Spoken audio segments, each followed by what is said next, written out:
Welcome to our podcast where we have casual conversations about anime, films, and shows that inspire our imagination. Join us as we play through the act of interpretation inspired by the intersection of culture, media, and psychology. I'm Will, And I'm Ashley. and you're listening to The Nerd Reflex.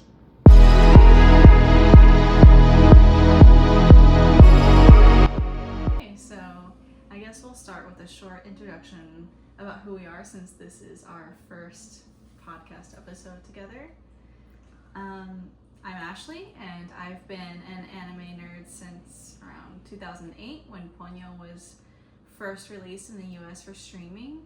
And Samurai Champloo and Avatar: The Last Airbender were two of my first anime series ever, and we have some in common as well, but I'm pretty sure it was Samurai Champloo and Avatar: The Last Airbender that were my very first introduction or anime series, and I've been an avid watcher ever since. I'm Will, and I have been into anime since the mid to late 80s. When my first anime, I didn't even realize it was an anime. It was this cartoon that I would watch in the mornings before school called G-Force Guardians of Space. And I had no idea what it was. I didn't know it came from Japan or anything like that. I noticed that the art was different, the storytelling was different from what I was used to. And it wasn't until much later in high school that I learned that that kind of animation was Japanese animation. And then I got introduced to Dragon Ball Z and Full Metal Alchemist, which I think we also have in common. Yeah. And then I've been watching anime since. What was G-Force? What was it? Guardians of Space, yeah. About? It was, I mean, it's been a long time, right? So, but it reminds me kind of like a Power Ranger-ish kind of thing where these teenagers got superpowers and they could transform into these guardians, and they had like spaceships that would fly around. Was this new then? Was that show new then, or had it been already around for a bit when you started watching it? So I looked a bit into it because I've been curious recently, but it's like it was a series that started in '86, and it was I think it was like the second time they had made animation for this particular story. Okay. But it actually took off. Apparently, at the same time, they were trying to make a Star Wars cartoon, and interesting. it didn't get the traction it needed like this animated. Huh. Yeah. Interesting. So. Cool. Now I'm curious. Now I kind of want to go and see what the animation looks like. And Probably very old by now. Well, yeah, but still curious. Yeah, so today we're going to be talking about a very much more recent anime film, and the last film of Hayao Miyazaki's, and from what I've heard, Studio Ghibli's, The Boy and the Heron, which was released for streaming not that long ago here in the States. That was like in the late fall, like November, I think. I was waiting for a long time to be able to stream it, and when it finally came out, I was on it. So, and it did not disappoint, and I could see why it was Oscar nominated. Yeah, so we're gonna be discussing that, chatting about that, and giving a lot of our interpretations and how it landed with us. So for people that are already familiar with Studio Ghibli movies and have seen many of them, you're already well aware, but for the other people that have not, or maybe haven't seen this one, also there will be spoilers, so if you haven't seen The Boy and the Heron yet, don't watch this yet unless you don't care. But as many people that are familiar with Studio Ghibli movies, there's not a lot of explanation into what's happening. You're just shown as if, it's a actual film, and maybe like a live action film, and you're just shown the story. It's not broken down and explained, and that's part of the beauty of it, because so many people can take different meanings and interpretations from it. And from my understanding, Miyazaki doesn't ever really answer people's questions. It's like, well, what did you take from it? And I really love that open-ended aspect of these films. Very open to interpretation. Yeah, I think it sticks with you in a different way. So, some of the things that I think we probably both noticed and other people might notice is the animation style, and especially in some scenes, are different. Like the very opening scenes, particularly when, and I guess, you know, we don't have to necessarily sequence all of this movie that we're going to be talking about, putting it in correct sequence, but from the get-go, you know, there's a hospital fire where the main character, Mahito, where his mother is at. We assume she's a patient there in the hospital, but it's never really explained. And there's a hospital fire there happening. The setting is like late 1930s. It's right around World War II. And you see this boy, you know, his father's telling him the hospital's on fire. They look out the window of their house. They're in the middle of the city, and they run outside and start running through the crowds. And that animation style of the crowds is so different from even just many of the animes out there today, whether it's film or series.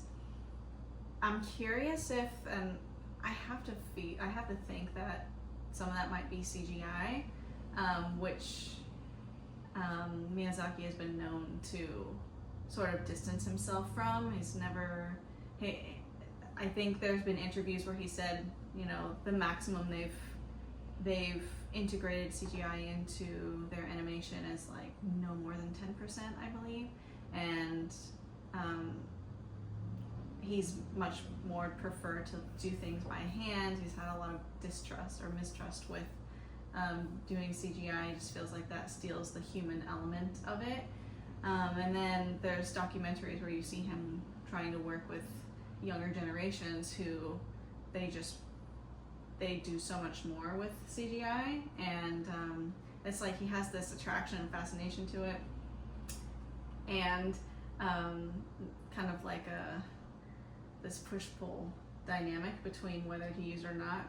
And it was said that I think Miyazaki just worked a lot on the storyboards, so he was like providing the storyboards, and the animators were working on, like, you know, a couple of the storyboards that he would give, and then he's still trying to finish the story on the other storyboards, so they don't even know exactly what's happening yet, and they're just doing that. So he and Studio Ghibli were more lenient, or giving permission for people to do their own thing, which was not something that really has happened in the history of Studio Ghibli. There is a very tight regimen on how things were animated, because Miyazaki has this very unique style that everyone can kind of recognize.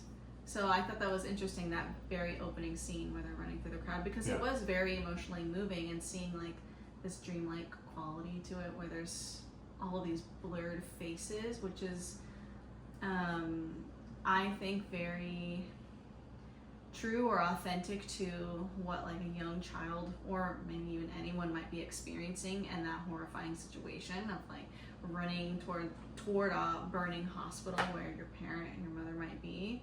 It's like you're probably not noticing the crowds and the people because of all the panic and adrenaline that's happening, and that really came through in the animation, and I felt like it was just moving like so many other aspects of the movie.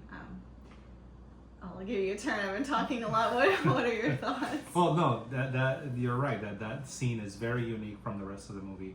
I'm always like very impressed about how this studio, their animation is so good at showing little mannerisms of people, small movements. They take the time to do very small things, right? Like the way that Mahito's trying to put on his shoes and he's tripping over his feet, right, as he's trying to rush and get out of the house, right?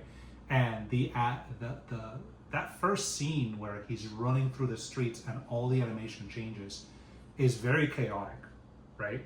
And so the way that I interpreted that was that Mahito's in complete panic, right? His mind is not clear. He's just running toward the fire, trying to figure out what's going on with his mother. And so like this scene could be mirroring his mental state. Very chaotic, very fragmented, very unsure. The only thing that he has in focus is getting all the way down the street to where the hospital is burning to see if he can help his mother. And so this scene sets up a big part of the movie because it transitions into like a dreamlike world where Mahito's gonna enter later, right?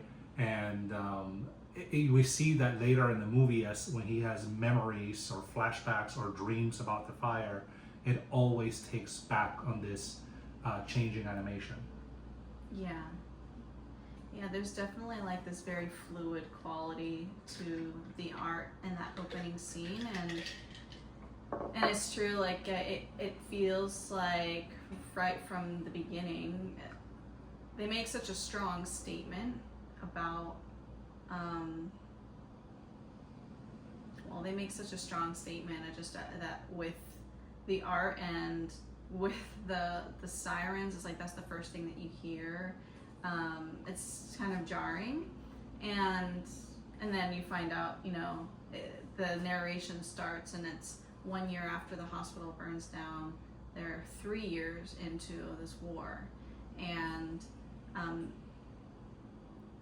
there's so much there that it can't be shown with words, and they just do it so well with the animation, and there's so many subtleties, and like you said, the nuances of the small things that they animate, tripping over shoes, or the way they rush to put on pants, those kinds of things that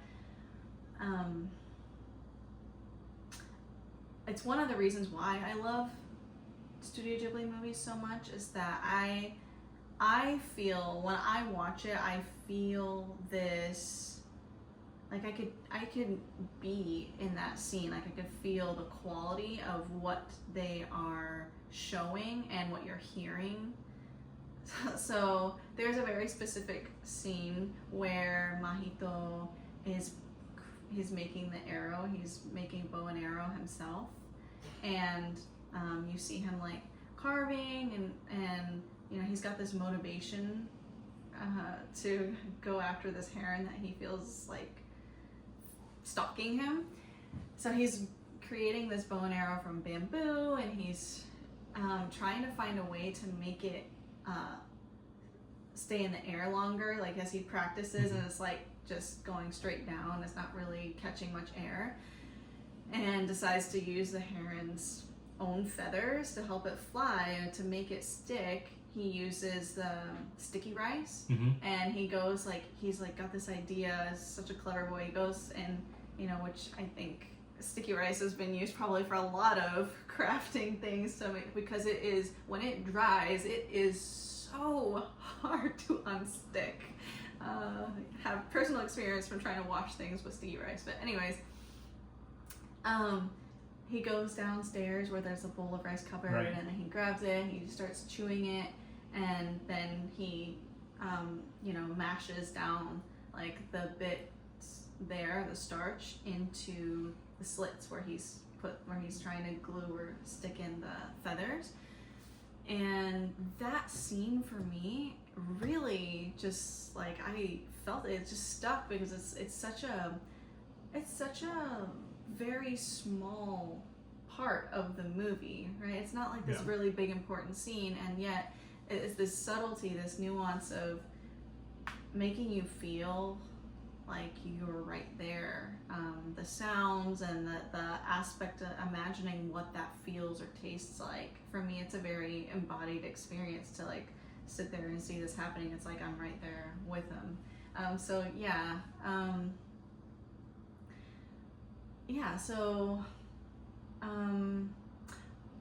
Is there like another scene right after that, or what's sticking out for you right now? Like some of your favorites or the things that you wanted to touch on? You mean favorite scenes? There's this movie's full of them, but I know. I guess like if we were to go in chronological order, and maybe we won't touch on everything for the sake of time, but what?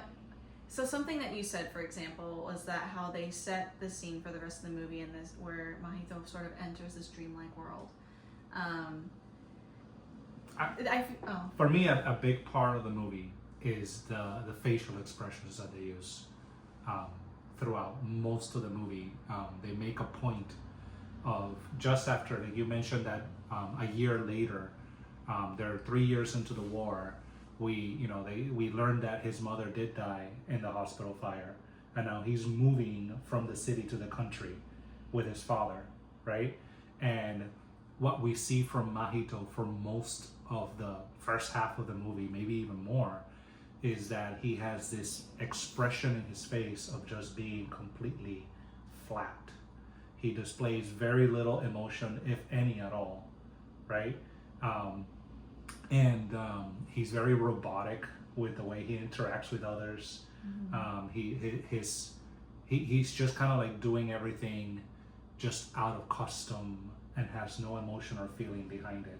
The first time we see him excited about anything is when he's trying to create this bow and arrow because he wants to hunt down that heron that is kind of like stalking him, right? And that's like the first time we see him enthusiastic about something, right? Yeah. But that for me, that flatness in his face, and that really stood out to me a lot. Yeah. So that's just like what I was gonna say when you mentioned what happens in the beginning with this really traumatic scene is like it's like we're taken into this split and this disconnection, this big rupture that happens for Mahito. And I think for a lot of people that might be watching it, I suppose it depends on what kind of culture and society you're coming from when you're watching this, because people from all over the world see these movies and would see The Boy and the Heron. From a Western American perspective, his affect is very flat, and especially for a young child, there's not really an expression of much mourning or grieving. With that we skip right over that. It's like when he meets I think what I sense, but this is also just coming from a background that's trauma informed, but I think what I see when I see this flatness is like the overwhelm, and the overwhelm is it's so big that he can't even feel it, right? And it's just like ice. So when he meets his new stepmother right as they're going to be moving, before they leave to their new countryside home with his father, he meets his stepmother, who happens to be his aunt, his mother's younger sister, who he had actually doesn't have memory of meeting, because the only time he met her was when he was an infant, and she remembers and tells him. And she steps down from the carriage, and his dad's introducing him, and like, this is gonna be your new stepmom, basically. And his face is just like you said, there's no expressed emotion. You can't see anything there. And for me, just watching that is like, it's a little painful to see, because he's just it's just the very formal custom, like he bows and doesn't have much to say, and then she goes on to put his hand on her belly to show that, oh, you're going to have a little brother or sister. And already for children, that's like a huge, like, at first it might be exciting maybe, but then it's like, oh, that's the competition. And on top of that, this is coming from his aunt slash stepmother, who looks exactly like his mother, as it's narrated. He says, like, she looks exactly like my mother, and that after having lost your mother has to be just incredibly painful. So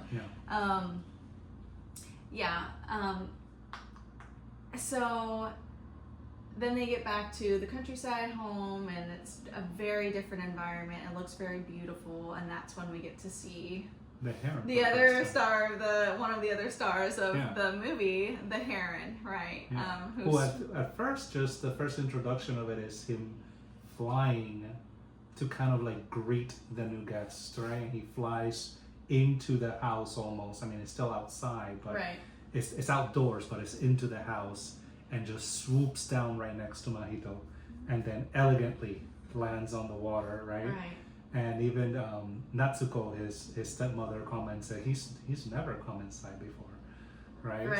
So far, first impressions, this is just your regular average Heron who came in, flew in too close. Right, and it was like, oh, like he's acting, I can't remember what she said, is nosy. She called him nosy. She called the Heron nosy. But it's true, like the first impression is like, there's this mystique because the Heron has this very, beautiful form, and it swoops in really close, and it's like, whoa, that was a really big bird just coming really close, and that's unusual. And there's that attraction to knowing more about this Heron, from different mythologies, including like Japanese mythology. A heron is this symbol, and I think this is just also one of the overarching themes of this film is a symbol of rebirth. So cycle of life. But that's when it's an actual heron, right? Well, I love what they did with this film, and I'm just so curious I don't know, like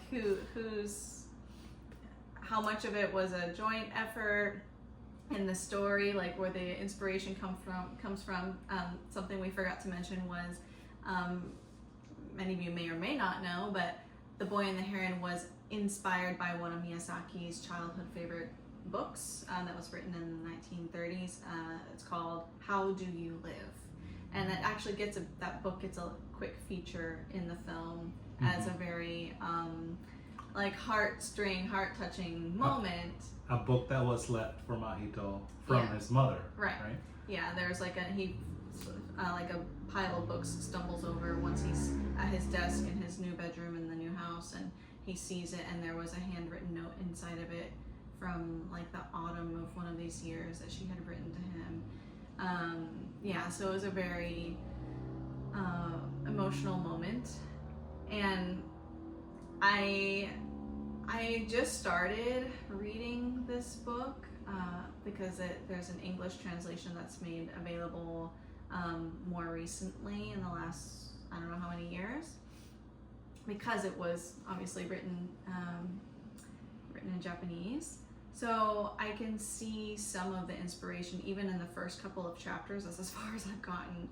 And the main character in that story, I forget his name already, but he has a nickname, Copper, that his uncle gave him after Copernicus, after they have this discussion on this rooftop, seeing everything like really small, and the boy has this very philosophical response and very wise conversation with his uncle that was like unprompted, and basically saying, his perspective of how he sees the world, of seeing people like molecules of water all coming and going, and we're really just like all drops in the ocean, right? So I can see a lot of the inspiration already in those first couple of chapters of a lot of the themes that are put into the animation, the celestial themes, and how the heron is, from my nerdy background, this archetype of like Mercury, a very mercurial like coming in between worlds, moving between worlds, particularly up and down from the underworld, right? So he is like this guide or someone that takes people to the underworld. And so yeah, there's that elegance that we see and that mystique with the heron that's like, it's very attractive. Oh, it's so beautiful with its long legs and its wide wingspan, and the way that it so gracefully lands in water. And then like we see this other side. That's the only time we see the heron being elegant, by the way. Right. Every other sighting of the heron is very creepy, to say, I mean, to put it mildly. Yeah. You know, I think the very next time we see the heron kind of like lands by Mahito's window as he's like, he falls asleep. I think it's the scene right after he gets introduced to his room, and he lays down in bed and he falls asleep, and the heron lands by his window and peeks inside, and we see this horrendous smile, right, with teeth. I mean, it looks like the Cheshire Cat from Alice in Wonderland. Yeah, it does. It So totally does. that was the one, the first and only time we see the heron being elegant and looking like an actual heron. Right. Yeah. Well, they made a strong point to be like, you know, let me bring you into this mythology of like the heron, and it being this, you know, going to the underworld is not like just an everyday type of thing. That is a very life-changing or scary, you know, could be scary experience, right? Yeah. And there were some other things that also we talked about that reminded us of thinking that that there's some inspiration from Alice in Wonderland, which is also a huge favorite for me as well. There's a few things for me, but I know there was one scene particularly that reminded you of that. Yeah, are we skipping too far ahead? Are we talking about the tower, or are we talking about the person he meets at? No, the part where... In the hallway where there's marching? No. Oh, okay, so I guess there's multiple scenes that remind us of... But yeah, let's get to it. Okay, so... Well, just a quick question, and I guess it's not really a big... What was your impression of the grannies? Because, you know, we get to be introduced to these other characters that are these side characters, the supportive characters. For me, in a way, it was like I felt like the inspiration was a little bit from like the Seven Dwarfs. Okay. From Snow White. I actually didn't count how many of them there were, but I think there's around 6 or 7 of them. Mm-hmm. And it was just the way that they were animated. There's so many ways they are that you animated a little differently, you know. They have like the bulbous round nose. Yeah. A lot of them have their bulbous round noses that like the dwarves have. The gait and mannerisms of them when they're walking, like escorting Mahito. There's like one I remember that specifically like walks like this, and you know, like they're these elder women, and of course there's so many ways to animate and to really bring out some essence or quality of different characters, right? Which I love how Miyazaki, in one of the documentaries that I had seen about him, they show a scene where he is instructing one of the animators, and he's correcting the animator, he's giving them advice and saying, we're not drawing characters, we're drawing people. Like, you wouldn't draw this person like this because they're a person, they're not a character. So you could see that really come through in many of the films, and I felt like this was no different. It's funny because when I was doing some research for this episode, I came across this Substack article of this woman talking about her experience of becoming menopausal and how she felt like slightly insulted by seeing the way that the elder women, the grannies, were depicted as like basically just like not beautiful anymore, right? Like it was just straight like, oh, this is what happens when you're a granny, and I think it's much more nuanced than that. And of course she also said she still really loved the film, and of course, but I just thought it was an interesting choice point, the way that they were drawn, and you really, they're these elder women from the country, and so, you get to see like just like the little things of their excitement over smelling like a bag of sugar and the. Can you smell a bag of sugar? Because that scene, that was a cute scene, the way they introduced them, right? And they're all like, they're like fish out of the water all over this one suitcase, right? Saying how good it smells. Right. And when they take it to the kitchen and open it, it's a bunch of canned stuff. Canned meats, right? And a bag of sugar. I'm like, what were they smelling? Well, I mean, imagine the commodities that were so scarce, because there wasn't, like, you can't really grow a lot of things in Japan. Like, that's why seafood is such a main part of their diet. And imagine back then, in the 30s, and then during a war, like, these certain things were just like luxury, just this like, oh my gosh, canned meat's delicious. Oh, give me I remember one that sticks with me. Give me the bones. I was like, what bones is she talking about? Is there bones in one of the, I don't know, cans of fish or something? But then you're just like, oh, this smell. And I guess, like, I suppose your senses are going to be much more heightened to the smells of certain things, including sugar, when it's not like you're eating teaspoons, tablespoons, and Cups. Insane quantities of sugar like we do in the modern world today, right? That's fair. Yeah. Yeah. Anyway, so then there's the scene where, like you said, Mahito falls asleep in his new bed in his new room, and that's when we see, I think, the Heron like peeks in with his full tooth smile. Yes. Yeah. Creepy. and then you hear like his talons on the roof, like kind of scratching, which I thought was a very impressionable scene. It was like, ooh, like I feel creeped out by like hearing these.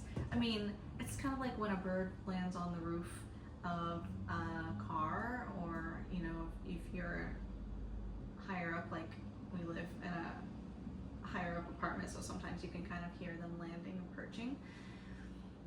But after seeing that smile, it's a whole different experience of hearing its talons. It kind of reminds me of like one of the velociraptors from Jurassic Park tapping its talon on when it's like hunting the kids in the cafeteria.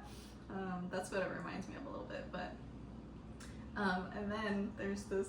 It's like the Heron turns around. I think that's the first time we hear the Heron say something, right? Did it say anything? Oh, it was in our later eyeballs. scene where the window is open and the Heron kind of tries to sneaks get in. in. He tries to get in and starts saying, I don't remember what he says. Oh, it's something like Mahito, save me, or something like that. Yes, Mahito. Because he keeps hearing that because the Heron's like stalking him at that point, and Mahito, save me, in this creepy voice, which is done by Robert Pattinson.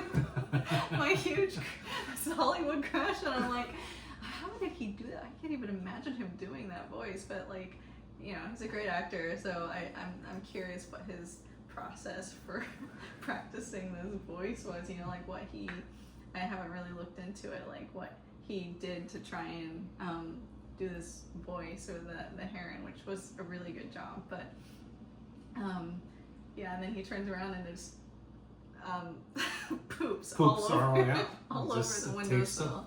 Dump on his windowsill. Yeah, I remember I think the first time you saw it, you didn't notice, and then the next time you're like, is that poop? I'm like, yes. I was like, that's what they do. Anyways, yeah, so little things like that they include. Yeah, like, it wouldn't be realistic unless it just turned around and took a shot out the windowsill.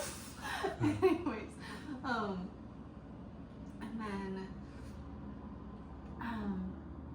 so we get to like one of the main things that leads us into like the bigger story of the tower. We get introduced to the tower, right, which is this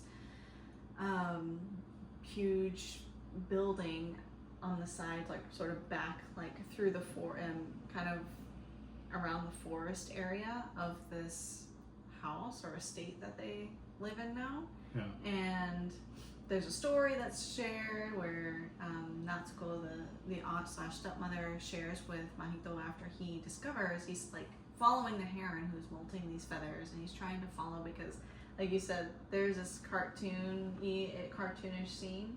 Yeah, so the he's trying to follow the heron, trying to figure out what this heron is about, and the heron lands on the roof of the tower, and it has this very cartoon-like movement, kind of like a Looney Tunes kind of thing, where he just plops right in through an open window, right?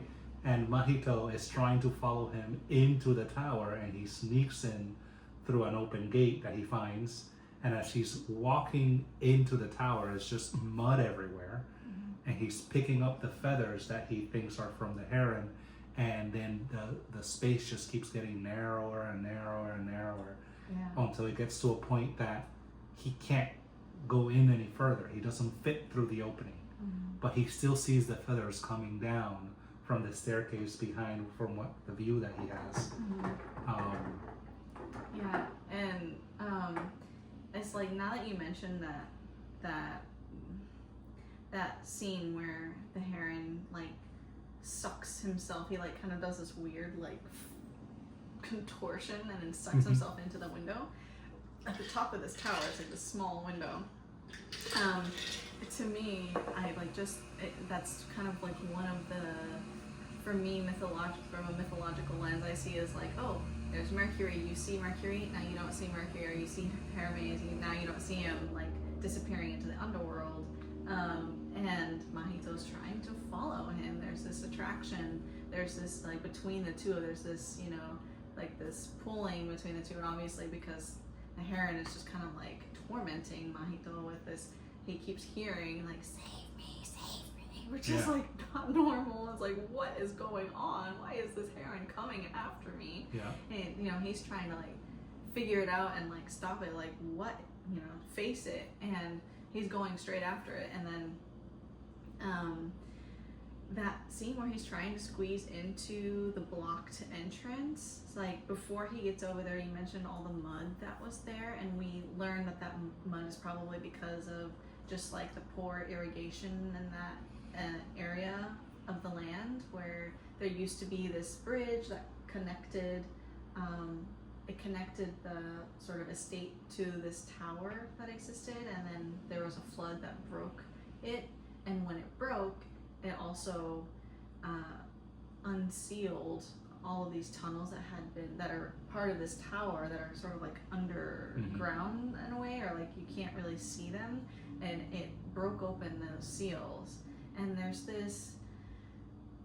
like this symbolism to me of like the mud, like Mahito, because they show Mahito again, another one of these little scenes where they show these details of, he lifts his foot to show the stickiness of the mud, and it's like this symbolism of like stuckness, you know, because mud is very sticky and you can easily get stuck in it, right? It's like being stuck in the mud. It's this very like symbolic, like emotional thing, but also like something that's going on in his lineage and his family, because it's revealed that only people in his bloodline can sort of like hear these voices and hear like what happens or comes from the tower, this tower that was supposedly built by his great granduncle or something like that, right? And which is what Natsuko tells him after he comes back, after the grannies go and fetch him, like, oh no, he's gonna disappear, like don't go in there, as he's like trying to squeeze in through this area that has been blocked off. That's like one of those areas that were previously sealed off, but like some of it came off, and he's trying to squeeze in. And I had mentioned this to you already before, but that scene too for me is like, I'm curious how many other people felt something like a connection to a memory, or to like dream memories, for example. Like I have so many dreams from when I was younger, where I would be in very tight, small tunnels, such as that, where it's very dark, and I start to feel like really claustrophobic. Yeah. And it's like this, because for me, like the what I'm seeing is like this whole theme of rebirth, and so it's like he's trying to squeeze into this area that feels very much like when an infant is trying to like squeeze out and be born into the world. It's like this is very dark and, you know, very tense. Anyways, so then when he comes out, the grannies come and get him, come back out. Yeah, and that's the first time we start hearing the rumors of the tower, right? Because as the grannies are looking for him with Natsuko, they're saying what you said, that, oh no, he's gonna disappear, he's gonna be taken away, where could he be? They're all very worried about his well-being because he may have gone into the tower. Right, and there's this like, it's just this recurring, this point that seems to be made over and over again of like, when people go in, when their family, when these people go into the tower, they don't come back, or there have been instances where they do come back because the same thing happened to his. We learned that later, right? Yeah, the same thing happened to his mother. That she one day when she was young, when she was a child, like disappeared into the woods and then went into the tower, and then no one heard from her, could find her for a year. She just disappeared, and then a year later she like comes out walking out of the woods like nothing had even happened, like nothing, like no time had gone by at all, right? So this is, I love the sort of time travel quality, which is very like, you know, going to the underworld and what time, how Miyazaki and the writers, or Ghibli, how they play with time and space in this movie. It's so dreamlike, and it's so it's just really fascinating. It's really fun to like imagine and play with. There's so much charge to the mystery, and so that's so attractive. But one of the things that Natsuko mentions when she's telling Mahito afterwards about that, did I mention like how the feathers disappear too? That's the other thing. Is like he's collecting the feathers as he's going in, and as soon as he comes out, all the feathers from his hands are gone. Yeah, he's like, they're gone. They just disappeared. And it's like, you know, this quality of like, is where is it? Like where are things going and coming from? You know, and that's like this very philosophical type of question, I think, as well, like a maybe spiritually oriented, is like, where are we going or coming from? And I don't think that that's overtly obvious for just a person maybe that's not typically watching Studio Ghibli movies, or is not in, maybe does not look at this from a different perspective, that's used to like a hero's journey with a very clear storyline, a very clear bad guy, a very clear timeline, and very clear like connection with space. You know, it's very like fluid in this film, in the story. So, you know, like even the story with the granduncle, and you know his obsession with books, with like reading. Like they said that he went crazy from reading too many books. And then, you know, they show the scenes of all of these books in this tower, and say that one day he just disappeared, he never came back, and all of us that they could find were like this open book. And that and like later in just like a little bit after that, when they show like all of these books from like the floor to the ceiling, from the ground to the ceiling, lining the tunnel where Mahito goes into when he finally goes back to the tower. It's like it looks like a library, basically. It reminds me of Alice in Wonderland again. It's this very dreamlike, like instead of falling down, he's going straight into. But there is another scene before that. He will fall. Yeah, and there's another scene that, like you mentioned, when that was very Alice in Wonderland, like that happened before that led him to finally, like, you know, making the arrow. He makes his arrow and he goes into the tunnel. But before that, you know, we missed. There was a scene. So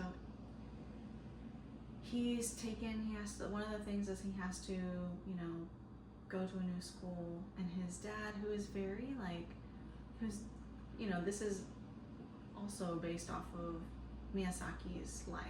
He said that it's, Mahito is like him, it's, him, and Mahito's father is very much like Miyazaki's father was. He was a manufacturer of planes that were used in the war, for the war, which Miyazaki has said, like, he has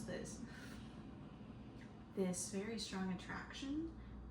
He just thinks the planes are so cool. Like, since he was a kid, he's always been really interested in the planes. And there shows on some of his documentaries how he's wanted, and it's been this elusive thing where he's tried to animate the way that he imagines and feels that the plane will fly, and he's never felt like he was able to do it. It's something that like really frustrated him. Yeah. But like in many of his other films where they're integrating themes of war and planes and so forth, again we see it here. And so Mahito's father takes him to school and is like, "Oh, we're gonna take you in the Datsun, in this like cool car." And the father mentions, he mentions, he correctly points out that if he goes to school in a car, he's gotta stand out. Right. Yeah, and it was like, that was very like, it's interesting because his father is like this British or white guy, it's like, it's just very kind of like out of touch with where Mahito is as his boy, right? He's not like, and many, like many parents or adults might be like not really feeling where their child might be coming from, or what they have to navigate emotionally speaking. And it's like, yeah, he definitely stands out. Yeah. And this in is the not wrong way. right. This is not it's not the way that Mahito doesn't really help him, and like he ends up, he pulls up and like all of the boys are there holding, all these kids are holding signs like agricultural labor workers, right? So like that's part of what they have to do, and like getting to go to school is like it's a huge privilege, and it's like just fitting that in. And then there's tons and tons of labor that has to be done before and after, right? And then that scene that is just kind of like heartbreaking is when Mahito's walking home from school, and then the boys, as you can imagine, like start fighting him, and they all beat him up basically, or they fight him, and he comes out with like some scratches and stuff, but like nothing major, and we see him walking further.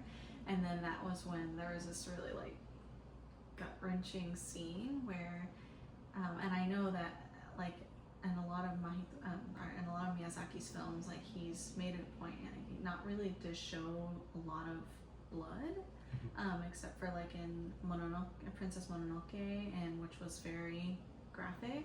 And then there's, I think maybe one other movie, maybe not. I haven't seen them all, but like from what I've seen so far, there's not a lot of movies there's a lot of like graphic blood, right? But in this one, there's like the scene of self-harm, and Mahito takes the rock and bashes his head, and it's like there's already automatically like from a first-time viewer's point, it's like, oh, we know he's doing this because he does not want to go back, and he's trying to make it so it's like, yeah, I got beat up, but it was so bad that I cannot go back. That's the first assumption, right? It's like, and then when we were talking about it later, you made this comment, and I was like, yeah, that's true. I never really thought about it that way, but it's like, it's not just that Mahito is like trying to avoid going back to that school, which, worked, and his dad's like, who did this to you? Tell me. And he's very like,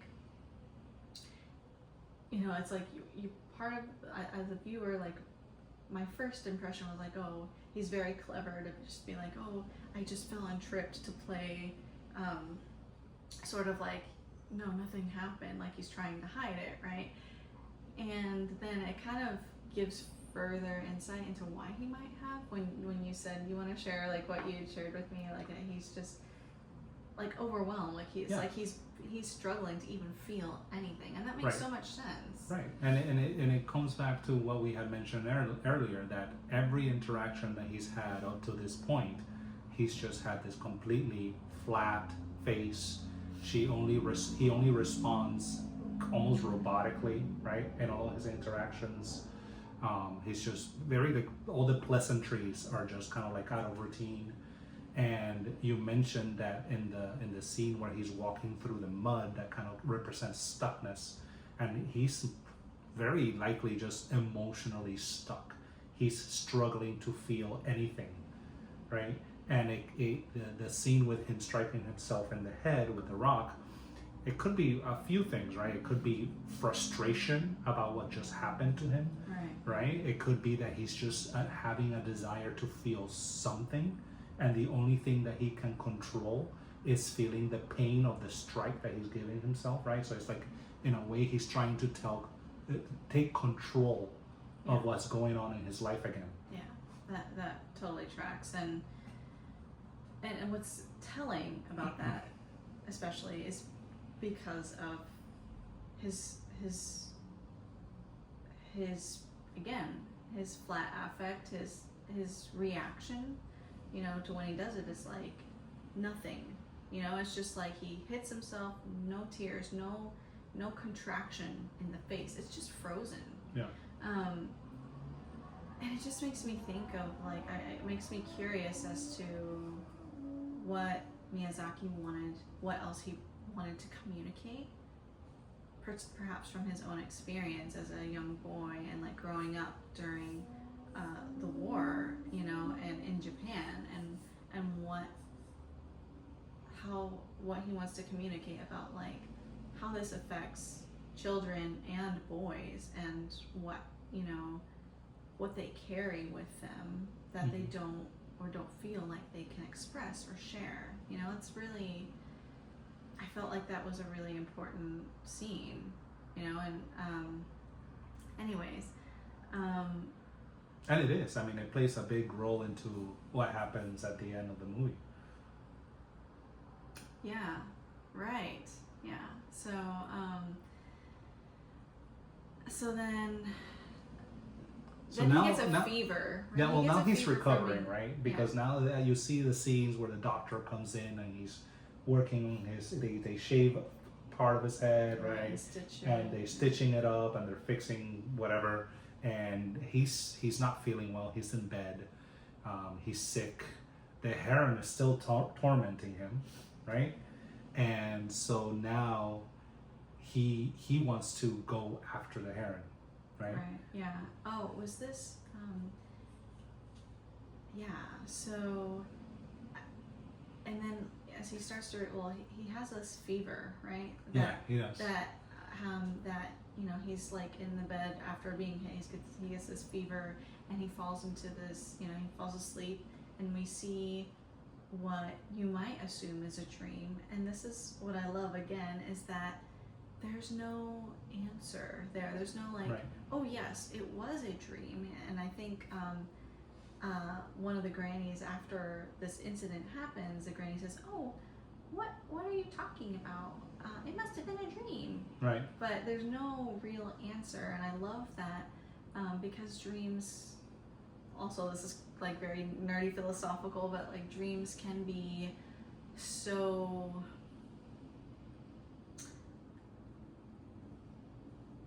I suppose I don't like to say like dreams aren't real. Like if you know, like telling a kid it was just a dream, like that would feel, because if it's part of our emotional, mental, or even spiritual experience, just when we're asleep, how is that any less real than what's happening when we're awake and our mental, emotional experiences, right? They're the same. Anyways. And so we see that in his dreams. He sees the fire again, and he relives that over and over. Right. And it's just at a different stage of the circadian cycle, but this is one of the scenes that I was like, whoa. There's like, to me, it spoke very much of like that mercurial archetype, where the heron is beckoning him out to the water, and he's like, Mahito, save me. And then Mahito comes out and he's like, I know you're not a regular heron. Oh, he tries to like hit the heron. He has a wooden sword that Right. he finds in a closet Right. and comes down. And the heron, And the heron, as soon as he's coming down, the heron comes and breaks his sword and then like, crunches it. that was a really interesting scene to watch. The way it was like it just shattered and crumbled,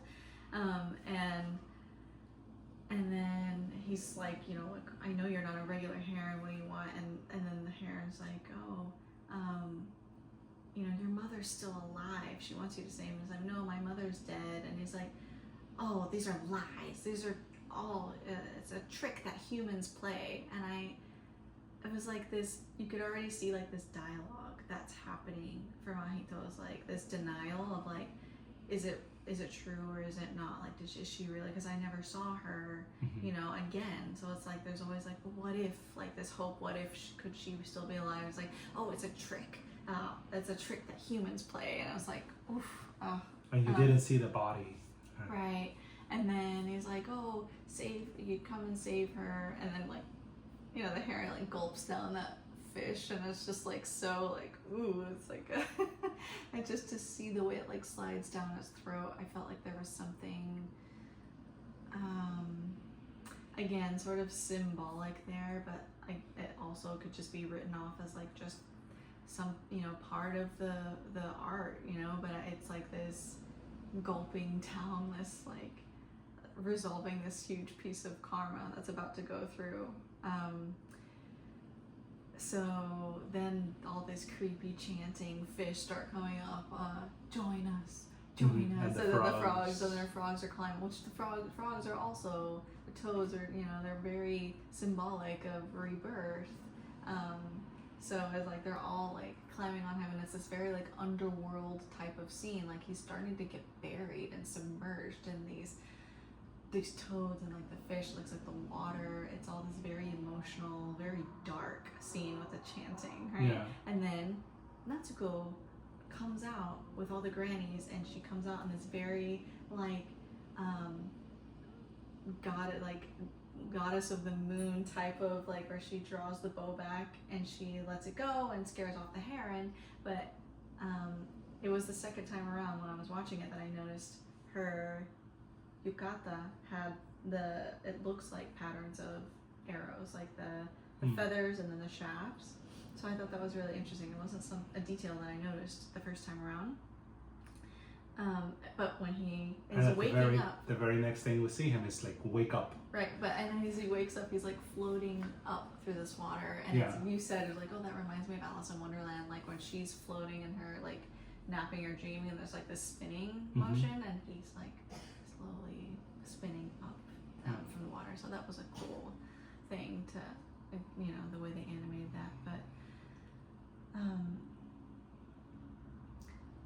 yeah, and so then, you know, we see his motivation to like create this arrow. He's gonna take down the heron, and before that happens, like the way he gets intel and gets gets one of the old men that works with the grannies there to maintain the estate. And he steals a pack of cigarettes from his stepmom's like desk, which maybe the cigarettes were his dad's, then they were there because obviously she's pregnant, right? And she's like in bed with morning sickness, and he's encouraged very strongly by the grannies to go see her because she's not feeling well. And you know, she touches him like on the head where he'd gotten hit, and she's like, I'm so sorry. Like she's like takes like this guilt, like that, like she said, like, I'm so sorry, like as if, you know, but it's like it feels more like this like she's not really talking about his head, but like about like her sister and his mother not even being there anymore, and she feels like she's like wants to protect him.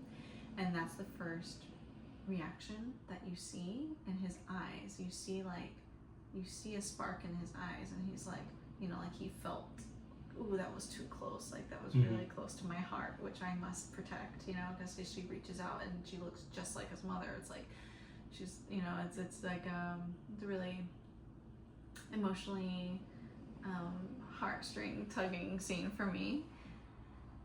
And then that's when, you know, he's got the fire lit under him and he's like, I'm going to take down the Heron, and he's motivated, and we talked about those things. And then shortly after that, it's like she disappears into the forest, into the woods, Right. and that's when he's beckoned to go towards the tower, to go after her, to find her, because he's like, oh, I saw her. And, you know, he goes with the grannies to help find her. One specific granny. Right. Well, they're all looking for him, but one sticks with him. Yeah, what's her name again? Tori... No. Not Toriko, That's the another food anime. yeah, not Toriko, it's close. Oh, what's her name? Do you remember? I don't. Okay, well, maybe it'll come back to us, but, so he goes with her, and she's like the strongest looking of the old grannies, like very firm, straight posture, and they go after looking for her, and he's like, I know he finds this old covered stone path, and they go from like the back of where the tower is, and that's where they encounter the tunnel, right, where there's like the wall of books, and yeah, there's a wall of books, but what I thought was interesting was, you know, it's like there's this tunnel, which was very clearly part of the like one of the towers, or part of the tower that had been sealed off before, and over it is like something from Dante's Inferno, right? Fessimilina Divina Potestat. I probably butchered that. Well, yeah. So there's, you know, it's like the entrance to hell, basically, right? For him, and you know, he has to go into his own personal hell. He has to go into something, to have courage to go into what he's afraid to face, and it's like going to, this time it's rescue his stepmother, his aunt, something that he felt like he couldn't do for his mother. And figure out what the Heron's talking about, saying that his mother's alive. Right. So he's like, I know, yeah, he says, he's like, I know that it's not true. I know that he's lying, and I still can't like make myself turn around. I still have to go. Right. Like I have to see this for myself, right? So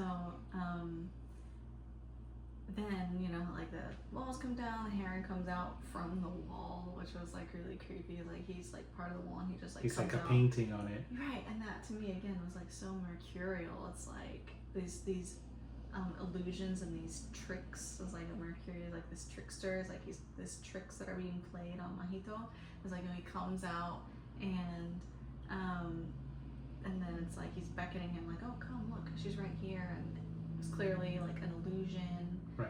And he tries to touch her, and she melts because it's water. But then, you know, that's when the standoff comes, and you know, the Heron's like, give me your best shot, then I'm gonna eat your heart. You know, it's like this very like sinister, like, come on, I'm gonna eat your heart. It's like this very underworld type of scene, right? And then he's like, all right, and then he like shoots, not even knowing that he's got like, he made a magical arrow, right, because he used the Heron's own feather against him. Exactly. And then it was like, oh shoot, you know, they're like flying away, and it's like following him, you know, like a missile. It's just like it's honed in on him wherever he goes, and he's like, oh no. So he gets him, and then out comes this like little man from the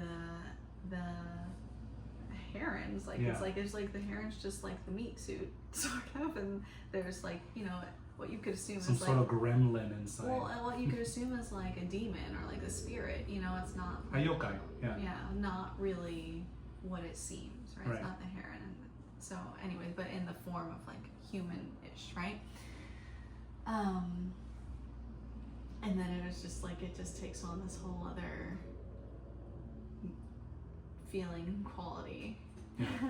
We get the first the glimpse at his great uncle. Yeah, so yeah, then it's like, oh, you have to bring him up to me, because like this glass rose falls to the floor. It's like, what? Just like, where did that come from? And they look up, and it's like you see the great granduncle, which we don't really know who that is at the time, but you might assume. Yeah. And it's like, oh, bring him to me. Right. And then it's like, oh no, now I'm being summoned. Like, and now we see the scene of Mahito falling, kind of like what right, Alice in Wonderland. would. Correct. Right. Yeah. Yes. And he falls into this whole new world, and the first thing he sees is like a big grasslands and then a golden gate at the end. Mm-hmm. And we start meeting them, the main antagonists of the movie, which is basically every single bird. Yeah. Right. Yeah.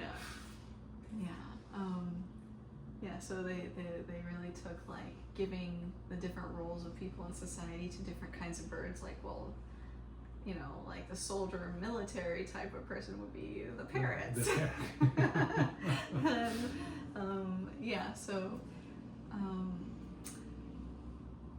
I think it's interesting the way that, you know, like once it's like, for me is like telling, once you get up and close to this thing, this figure that's scared you, that's beckoning you to come to your doom. And then once you get up close to it, it's like, well, I see it now, and it's not as scary, you know? Like, it's like, there's like this, like, oh, it's not so scary. Like, look at him, like, now he can't even fly, and he's, you know, he's got like the hole in his beak, and he's just like wearing this suit. He can't even fly anymore, and it's like, it's not so scary after all. And he's, you know, forced to tag along and go on this journey with him. Right. But yeah, they land on the beach right at the water, which I felt was very, again, symbolic. Like, where they land is right on this threshold, is like right where the waves are coming up. It's like, oh, you've crossed into a new threshold. It's like this very between worlds type of scene, right? Yeah. And you see like all of these ships on the water, like it's this open water. You see like the light breaking through and all these clouds. It's just very like wide open looking scene, and then all of these ships, and it's like, who are all these ships and where are they going? And you assume like the underworld's like, are these all like traveling souls? Are these all souls, you know, that have passed, or where are they going? Right. Where are they coming from? You know, that was like what was going on in my head when I first saw that, and I was so intrigued and fascinated by the way they did the scene. And then, like you said, I looked into it. I looked real quick at the name. It was Kiriko. Yeah. Yes. Yeah, Kiriko. Yes, thank you. That was bothering me. Yeah, so it's important because then she becomes, you know, a key player from this point on. Right. Where, you know, he goes and there's like the two golden gates just in front of these really tall cypress trees, which, you know, cypress trees are also a symbol of like death, or there's a symbol, a connection with death there. So then they're positioned just behind these two golden gates. And do you remember what it said above the gates? I don't remember. No. All who pass through me shall, what was it? All who know me must go. Those who seek my knowledge shall die. Yes, that. Thank you. It's in your notes. Oh. Thanks. I write such good notes. I would just look at them. Yeah. So So that. And it's like, for me, it's like, oh, so you're talking about life, like, because the only way you can know about life is you have to die too, right? That's the only way. Right. It's like there's only one way through. So he breaks through, and then there's that another. Well, he gets attacked, right? Because so the birds, there's pelicans there, and they all see him, and they attack him. And as they attack him, they crash open through the gates. Right. And we learn a few minutes later that they were probably trying to eat him, but they couldn't because he was still holding on to the feather from the heron. That was another, like, where there's this chanting, well, not chanting, but they're like these very insatiably hungry pelicans. They're like starved. They're like, you know, more, let's eat, and it's really creepy voices, right? Like, eat, it's time to eat more. And for me, I was like, when I saw that, I was questioning, like, oh, is this like, Miyazaki expressing how he feels, like this conflicted relationship he feels about his work and animation, because he's retired several times, Yeah. and this is obviously the final time. He's 84. We'll see. Right? He's 84. He said this before. Yeah, but you know, like he's very tired, and it's like this relationship where he, you know, this is just like maybe his calling in a sense, and he's questioned, like, you know, everyone thinks like, you know, their passion or their desire, like they're gonna change the world in a good way, but it's like we thought that, you know, about industrialism as well, like a lot of things could just make the world better, and it's really only just made it worse. And you see that message in the movie very clearly with the way the granny tells the story about the tower to to Mahito's father, and she mentions that the tower wasn't built by the uncle, that it actually fell from the sky. Well, what fell from the sky was this rock. Right. And it fell, and as it fell, it like kind of like destroyed the landscape and like vaporized an entire lake. Yeah. And then later, this rock was found by the great uncle, and he built a tower around it. Right. Yeah. Yes. So she mentions that, well, first of all, like that falling from the sky, that felt like very aligned to, you know, a way of like inserting, like, yeah, imagine something like this falling from the sky and decimating the land and everything around it. It's like that feels very similar to like a bomb, right? And then she said it happened right before the Meiji Revolution, which is, you know, again, it's like you might not even think about that when you hear it's like, oh yeah, you're not even like, you know, it's a detail that's mentioned, but it could be easily like glossed over.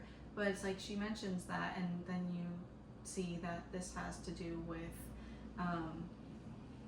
how, right, like that's around the time when this happened, when Japan became much more like the Western world, industrial, and become much more industrialized, and socially a lot of things changed, and instead of being ruled, you know, by the shogunate, then it's the emperor is basically restored into being not just a figurehead, but like the one that calls the shots. And then Japan's like hustling to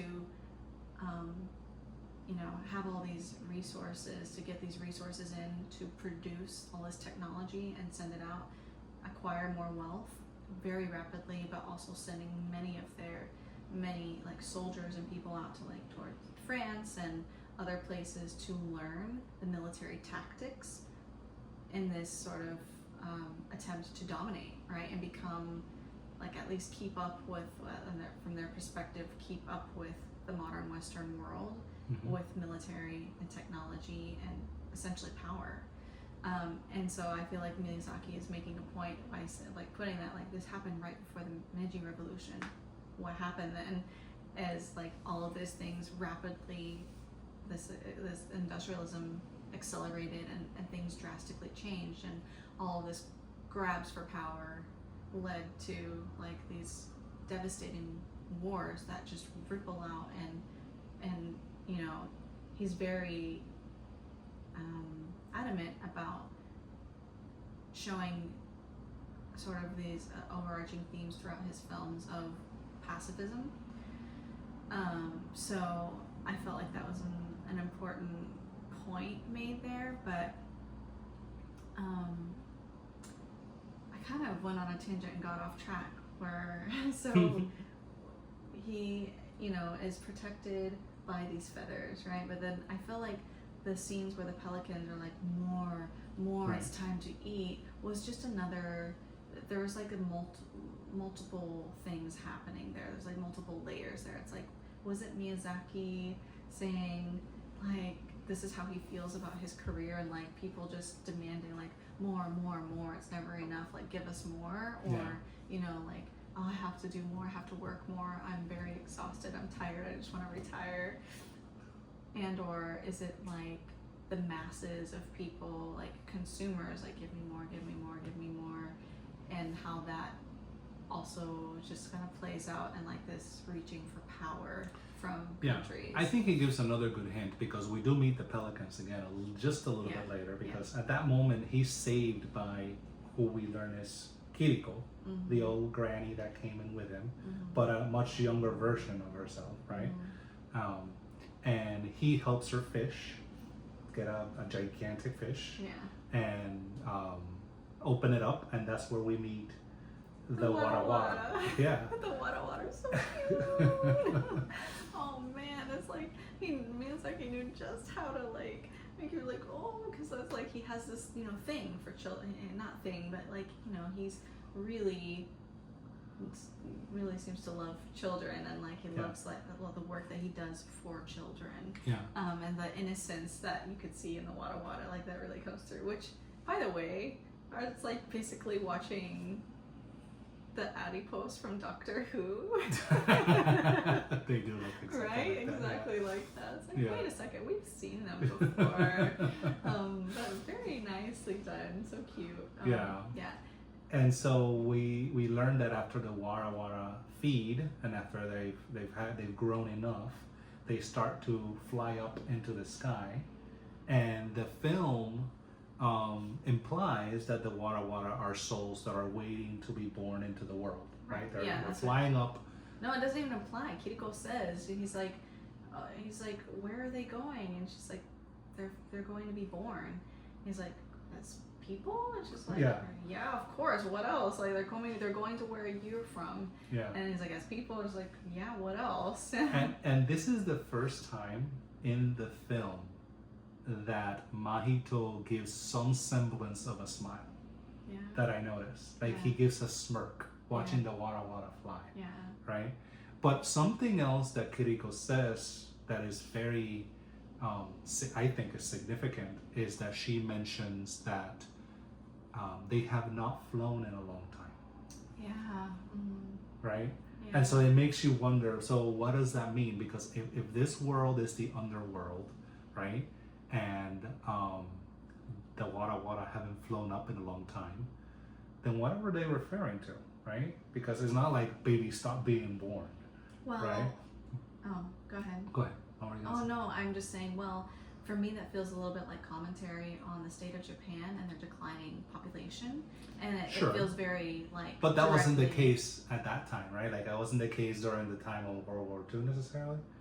Yeah, but this again is playing with time and space in a much wider way, and perhaps even much more accurate way, because we have these ways of measuring and sort of like keeping track of time. And this film, I feel like Miyazaki's not just like staying true to like, oh, like this is what is happening at this time. I think it's sort of just like, and perhaps that is also more commentary on like the trauma that, and again, trauma, and people experience trauma all over the world. Perhaps just the specific trauma to like the country of Japan, for example, the region of Japan, for example, and how there's this declining population. I feel like that was kind of like part of me feels like there was a commentary on that, and then of course we hear a little bit more after we see like the next scene with the pelicans. Right. But and then we do see that we meet the pelicans again, and they're just like before, just looking for something to eat, and they start eating all the Wara Wara, right? So it just made me wonder, because one of the things that we know is that before this movie, Hayao Miyazaki hadn't made a movie in a long time. I think it had been, like 10 years, maybe more. So it makes me wonder if right. Yeah, we did talk about that. The Wara Wara kind of represent his flow of ideas and his desire to make animation and a new movie, right? Yeah. And if the tower symbolizes the animation industry itself, right? The Wara Wara could represent Miyazaki's like artistic flow. Yeah. He hadn't directed a movie in like 10 or 11 years, right? And I think the movie before this one was The Wind Rises. which was supposed to be his last film, right? Mm.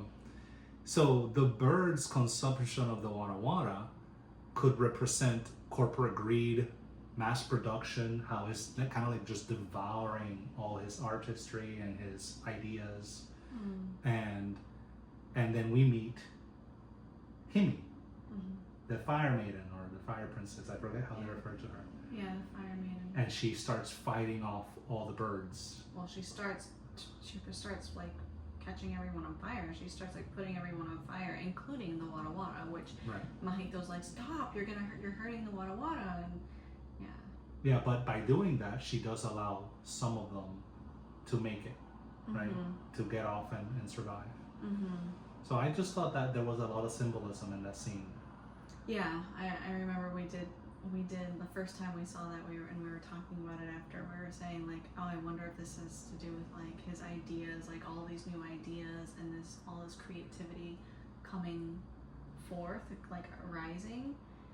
And then of course, but then like the second time when I really was paying attention, like I was just saying, but they're going to be born as people, and it's just this very like moving scene, like to see that put into picture, because we can talk about it and we have these like maybe mythologies or these concepts that we imagine what that feels or looks like, but then when you see it and the way they animate it, it's just, for me, it's like so magical. It's like, wow, it's so beautiful, like to see these spirals going up in the sky that look almost like, as they get higher, it's like they look like stars, you know, and this connection between like the sky and stars, and they're going to be born as people again. So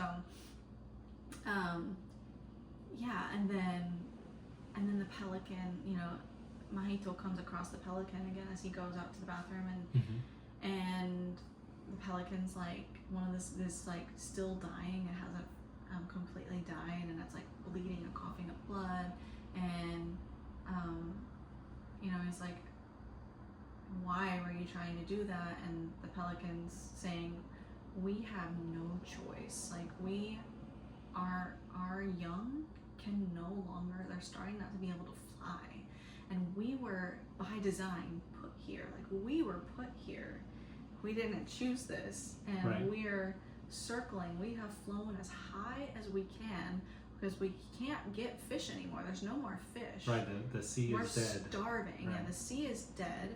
There's no more fish. We're flying as high as we can for as long as we can, and we keep circling back and keep coming back to this place, and we don't know what else we can do. We have no choice. We're trying to feed our young and to survive.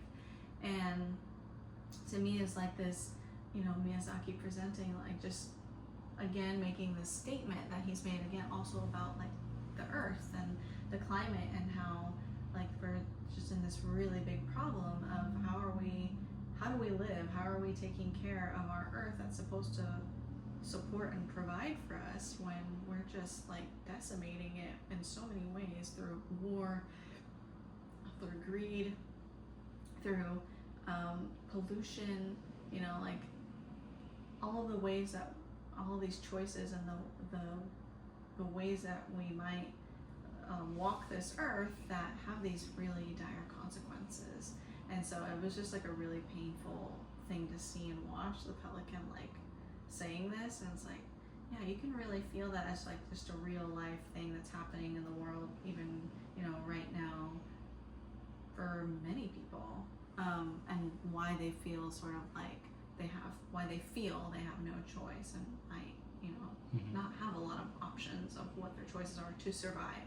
Right. Yeah, it was pretty dark, and it was made an impression. Oh, and that was one of the other things, is that he said the sea here is cursed. I remember those words because when I watched one of the documentaries with Miyazaki, and he's talking about, he says something very similar about feeling cursed, or there being a curse of like industrialism actually just kind of not really being something that's as beneficial as we might think. You know, it's like my dad, like my father, you know, like he built these planes, and thought it was like really amazing thing to do, but look what this technology has been used for, and what it's being used for, right? What the brightest, most brilliant ideas. What are we doing with them? Weaponizing them, you know? And then he says, like, I would love to believe that these cartoons, these animations are making a difference and like changing the world, but I know that that's not true. There's no way. And it's like this very like he has this very, you know, like just like you could see like how heavy that weighs on him. Like that's what he spent his life doing, but he doesn't feel like he can really do anything else. But that's, you know, that's what he does. Right. And you know, maybe it's just like naive to say, but I really, for me, I feel really touched and inspired by these films, and I do feel like maybe it's not as fast as we would wish and would love for it to be, but I do feel like they'll carry into the future, and they do carry some weight. And yeah, it's not enough for one person, or you know, to completely change the world. That's not something that one person can do. I still feel that it has this ripple effect. So it's a team effort. yeah, and I just feel like art is one of the most powerful ways to really get a message across, to teach people, to show people, right? Rather than books and sort of formal education. I just feel like that's a really powerful way to do so. It really sticks with people in a way that some other things don't or can't, which is why a lot of people in power are afraid of those kinds of things, because of the power that has, or the energy that carries.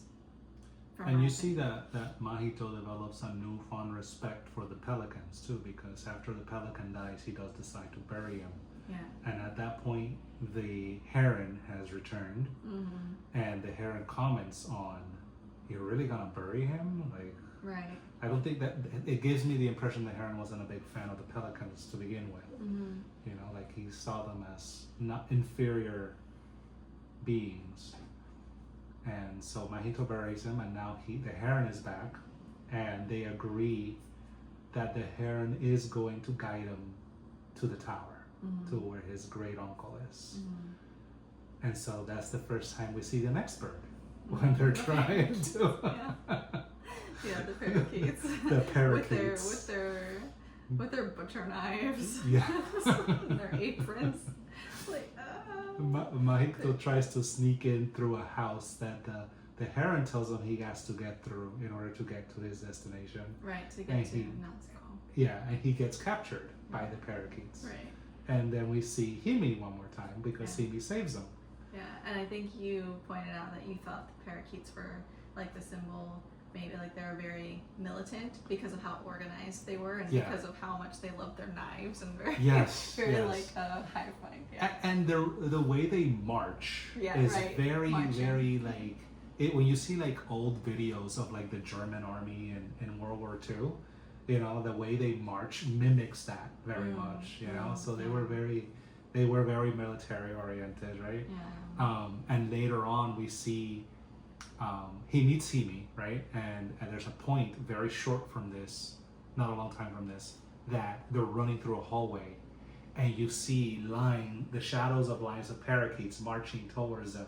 Yeah. And that's another point that really reminds me of Alice in Wonderland. Yeah, like when they're marching in the circle when the water is coming up, and there's some. Are you talking about? No. So towards the end of Alice in Wonderland, when we see the cards, and the way the cards are marching. Is very very similar to that. Not only that, but Himi's dress reminds me of Alice's dress, except in red instead of blue. Yes, it totally looks like Alice's dress. Yeah. And when Mahito meets Himi, and it's like Himi is his mother. Right. And that's that for me, that was like a question or a thought that came up, as like, oh, his mother is in the tower as her younger self when she was a child. It's like anyone who goes in there, it's almost like they're all in there at the same time. Yeah, it's like this play with time, where like another dimension. Yeah. Basically. You know, and it's like his great uncle, Himi herself, him, Kiriko as a younger version. Right. It's like they still they sort of like exist in this space forever, or do they? You don't know because you don't see when they're gone what it's like there, right? Yeah. But there's this very, we've come to find out that the uncle does not want Mahito to leave.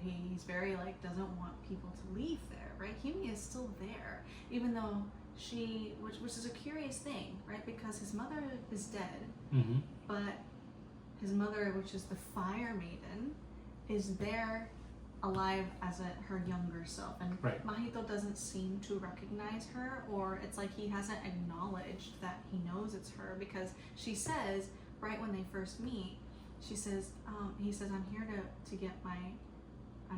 find my aunt, Natsuko. Mm-hmm. And she's like, you mean my little sister? Right. And he stops, and it's like, it's almost like it was too much for him to even process. Yeah. And he's like, yeah, it's like, but if that's your little sister, that means you're my mother, right? And there's no questioning. We quickly move on to the next scene. Right.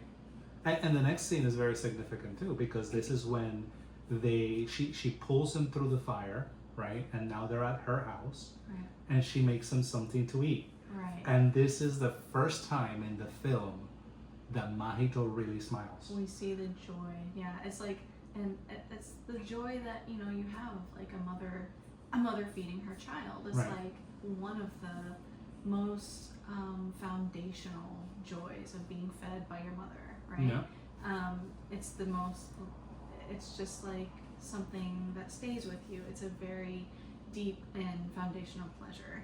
And yeah, you see her, she like spreads this insane amount of jelly on the toast, and he's like, crunches into it, and it's like all the way up to his eyeballs. It's like, who eats that much jelly? It's like it's like going up his nose. Yeah, and then he says something, I can't remember. It's the same bread my mother used to make. Right, and then she says something, and he says, oh, my mother's dead, and she says, very just like, mine too, and sips her tea. Yeah. And it was like this connection of like, yeah, this happens to all of us. Mine's gone too. Like this happens for everyone, and it was like this really emotional connection that happened there, but it's very like subtle. It wasn't like, very deep, powerful music. It was just like this subtle moment of like, yeah, mine too. Yeah. And he noticed, I noticed at least, I can't remember exactly what he says, but he makes a comment about the surroundings, because where she lives, it looks like paradise. It looks like, like if you would imagine a heaven, like, is this heaven? He's like, is it all this beautiful here? He says something like, does it look like this everywhere here? Because so far he hasn't seen it like this, right? Right. And I can't remember what she says. She makes a comment. Anyways, then they start to go on to their mission of like getting past the parakeet so that she can sneak him to Natsuko, who is in labor, and she's like, well, that's taboo. Like we're not actually supposed to. I'm not really supposed to take you there. Right. And she's staying with the parakeets. Like, I find that a little strange, because they're sneaking through the parakeet base. Okay, so we're picking back up after like a week of having to put this down, because our 4-year-old woke up and wouldn't go back to sleep, of course, unless... It's been a week since she slept, so... Yeah, so now we're picking this back up after a week. We're about an hour and a half in, about an hour and a half into this episode.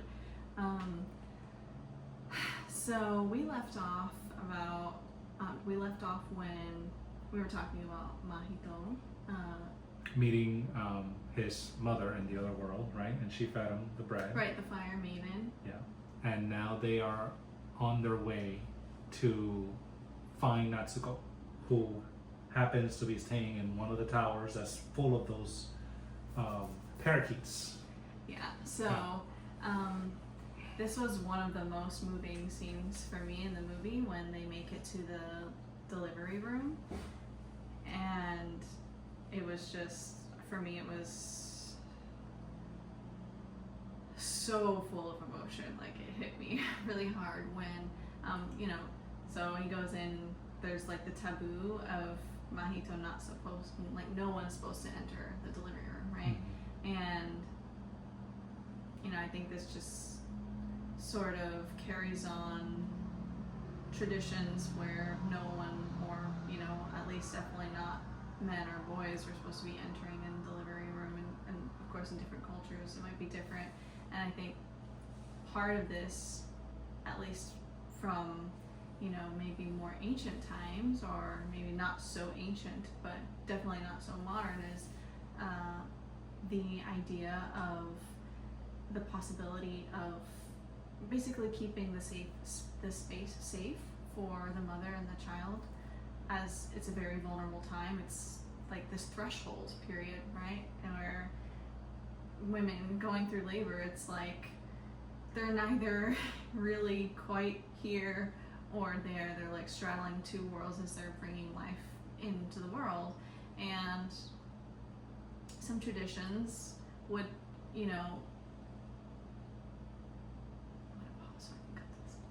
Okay. Some traditions would say that this is a vulnerable time for a woman to be possessed, right? And so things like postpartum depression, for example, and all the kinds of complications that could arise after having birth for the mother and the baby. So it's a taboo thing for someone else, unless it's a midwife maybe, or the woman's companions that are supposed to help her through delivery. So was that supposed to be one of the parakeets?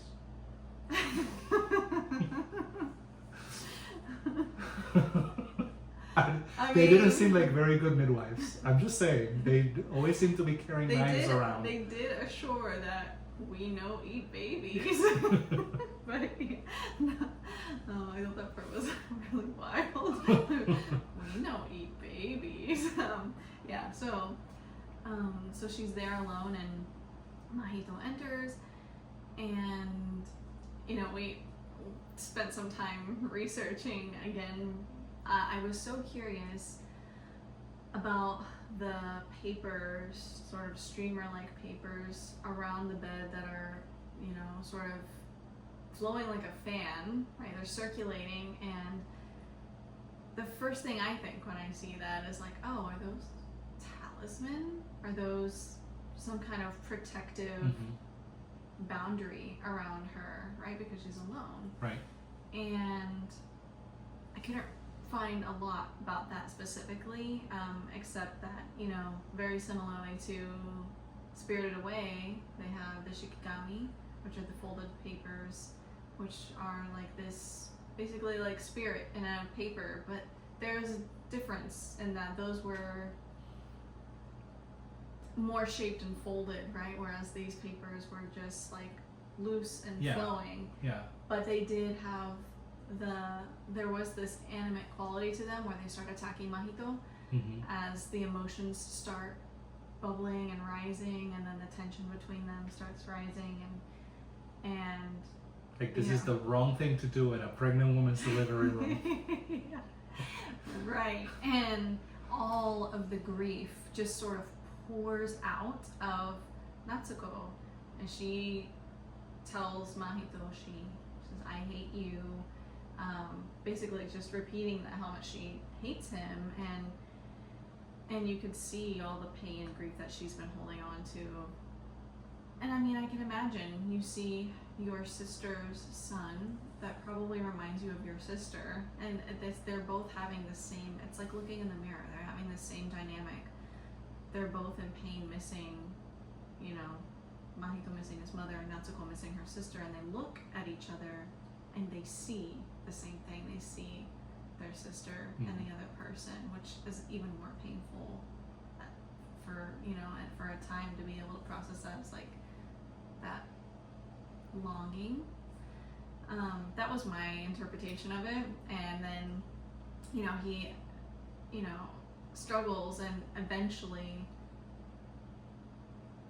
you could see, you know, like his heart break open and accepts her as he kind of like comes to this realization, this is my mother now, and like I you know, like I love you, and he starts calling her, you know, and I was like, Natsuko-san, Miss Natsuko, Miss Natsuko, and finally his mother, because that's really what she is. And you see that whole disconnection completely reorganize, and it's no longer Miss Natsuko, you know, not even his aunt, it's mother.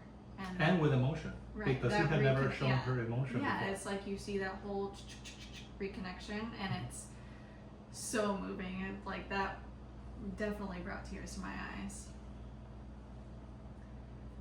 And then what happens after that? Then we get the first time he meets his great uncle in the dream. So he gets knocked out in the delivery room by the paper talismans, and the castle itself can electrocute you, right? Right. It's like there's this, because he broke the taboo. Yeah. Right. Then and Himi also gets knocked out by the castle, even though she didn't go into the delivery room, right. but she brought him. Right. She committed the offense by bringing him. Right. Yeah. Right. And so now is when we see him meet his great uncle for the first time, right? And that brings me to like an interesting thought process that I thought of about everything that led up to this point in the movie, right? Because if you think about it, the great uncle has been there maybe even 100 years, right? And we learned that Himi had only been there 1 year, right? Mm-hmm. And Mahito himself maybe has been there a day or two. Well, okay? Yeah, we have no idea. We have no idea, right? Maybe, but at most a couple of days. I mean, I think. And so it makes me think that the world that Mahito saw was made for him. Okay? Now, it's a bit of a tangent, but follow along with me, okay? The tower needed a new person to take over, right? Right. The great uncle needed someone from his bloodline to take over, right? And I think the tower had chosen Mahito before Mahito even stepped foot there. And everything it showed him was kind of like a reflection of his own mind, right? Mahito arrives at this town. The first thing he gets is tormented by a bird, and now in this world, every bird is an enemy. Okay? I'm gathering my thoughts here. Hold on.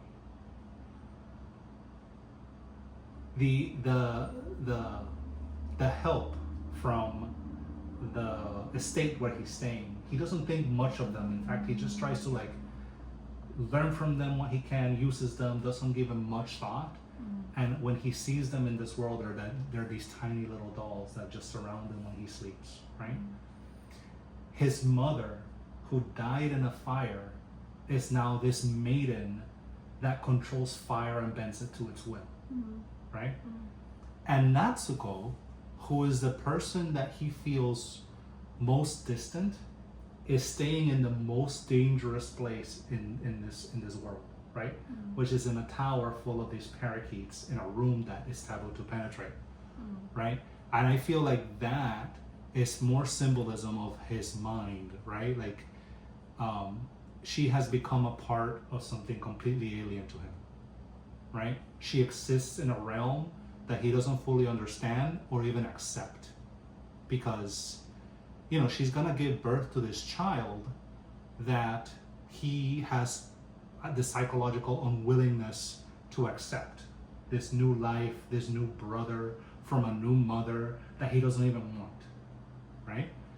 Like, he already struggles with the loss of his mother, and the idea of her being replaced is overwhelming. And it's not until he resolves all of these issues that he meets with his great uncle. It's not until he accepts Natsuko as his mother and resolves that grief in his mind and his heart that his great uncle tells him about the plan. So I think everything that he stepped in on was created strictly for him to resolve that problem, so that he could be, I guess, worthy enough of being the great figurehead of controlling the tower. Mm. Because and another hint to that is that when he finally meets his uncle is just like placing these stones and trying to keep them from tumbling, right? Like his world is collapsing, and he tells them that he reconfigures the stone every so often, right? So it hints at that world not being constant; it's always changing, right? Because he reconfigures the stone in a different order to try to keep it stable. So I think everything that he saw, everything that his mother saw, was all kind of like a way of them trying to get him into this position where he could accept being the master of the tower. What do you mean by what his mother saw? Himi is his mother, right? But what do you mean by what she saw? Because she was there for a whole year. She learned about that whole world for a year. Right. I think this was all manipulated, trying to get her to learn how to use her fire powers and so that he could see the powerful maiden that she could be in that place, right? Like, isn't it tempting that in the real world your mother died in a fire, but in this world she manipulates fire herself? If he had accepted being the master, he could have stayed there with his mother for hundreds of years if he wanted to, and she would have never died in a fire. I mean, yeah, I don't disagree that it, is a reflection of his mind. I feel like that was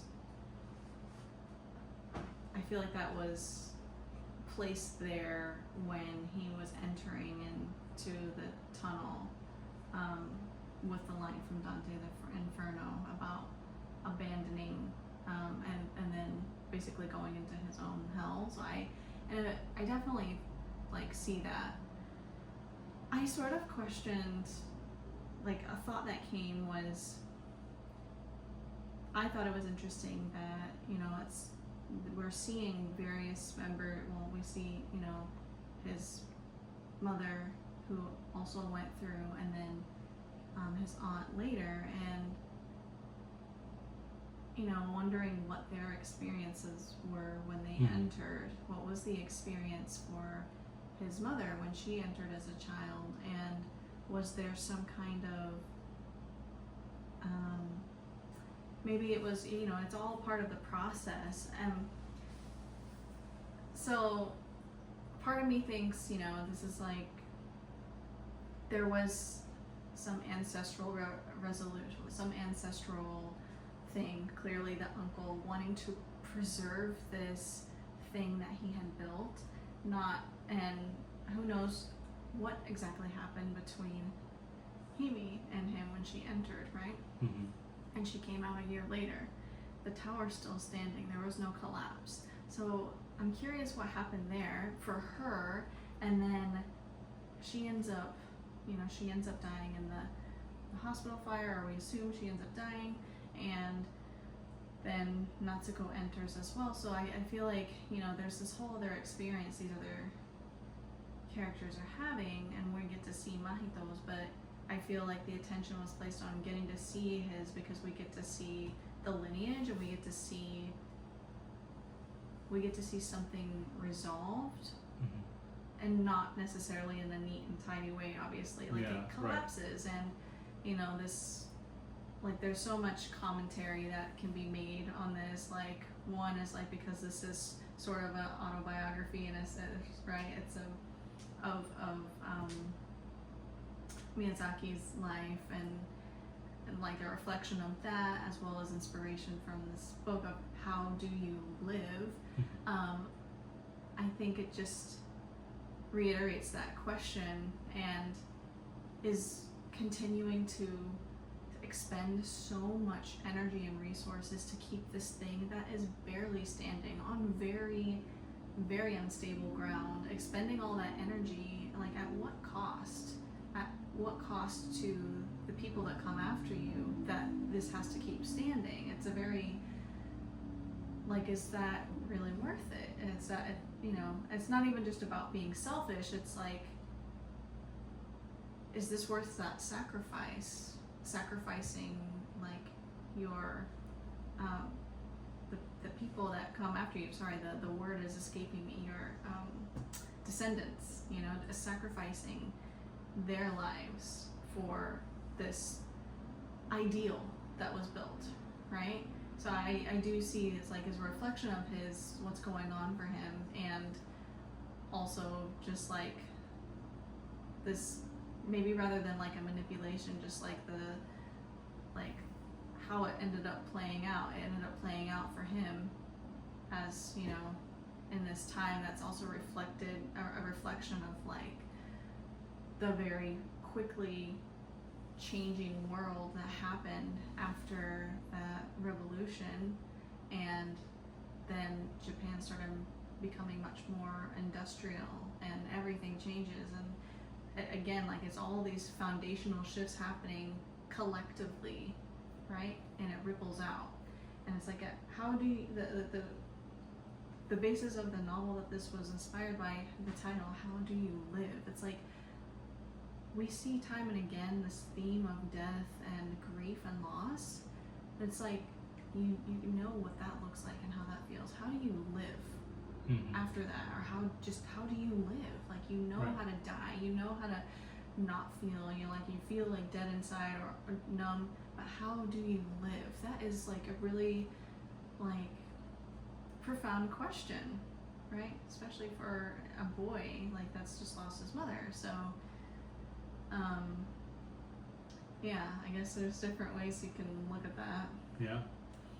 And I think that was the whole point of the movie, to leave it so open to interpretation, because they like to, like we said last time, they like to show, they don't like to tell us, right? And Yeah. most of his movies are so open that you can find meaning in a lot of ways through the story. Yeah, I think that's art, Mhm. right? And I Exactly. feel like Miyazaki and Studio Ghibli has just done just really incredible art. It's art. It's not, you know, like and it's not to say necessarily that other animators and artists that do things differently, that it's very clear and obvious what the storyline is. And a typical maybe hero's journey type of story. It's not that that's not art.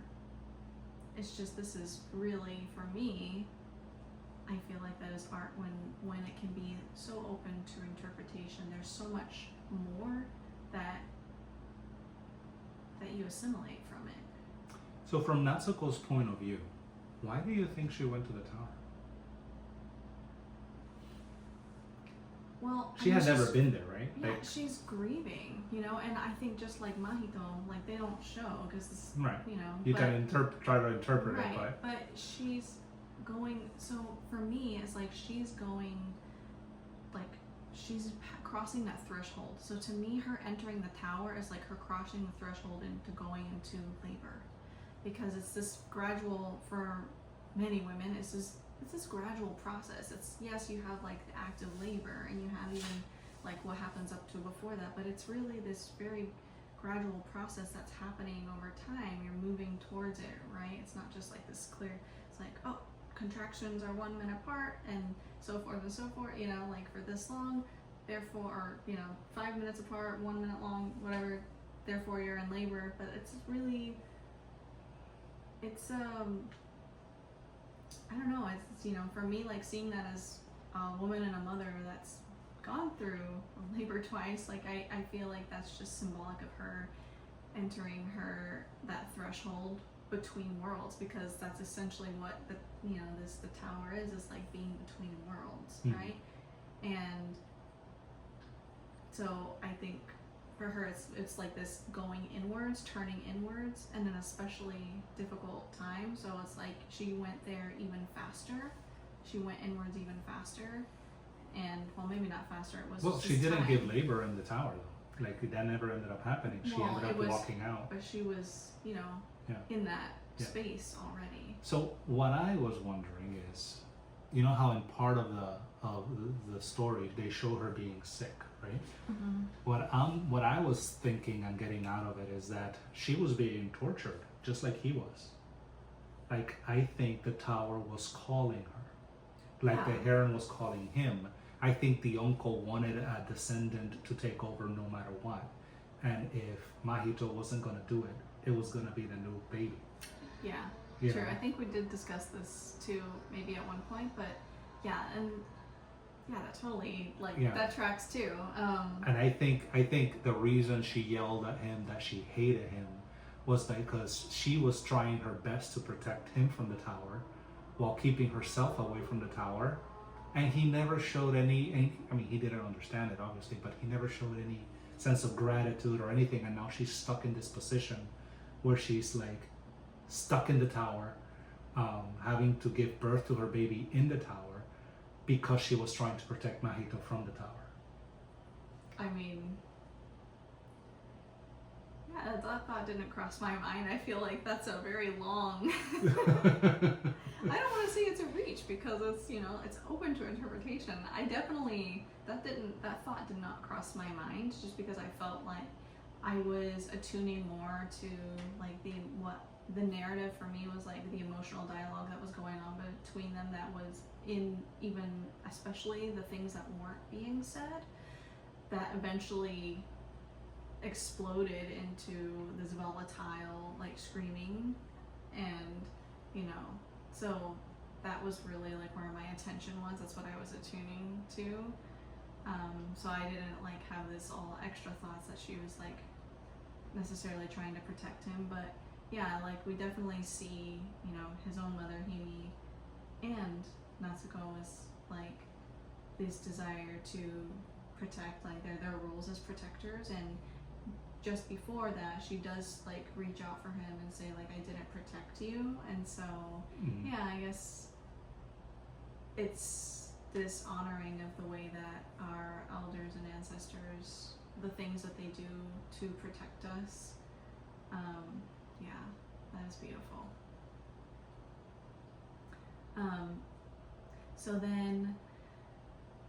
So I really love the art of,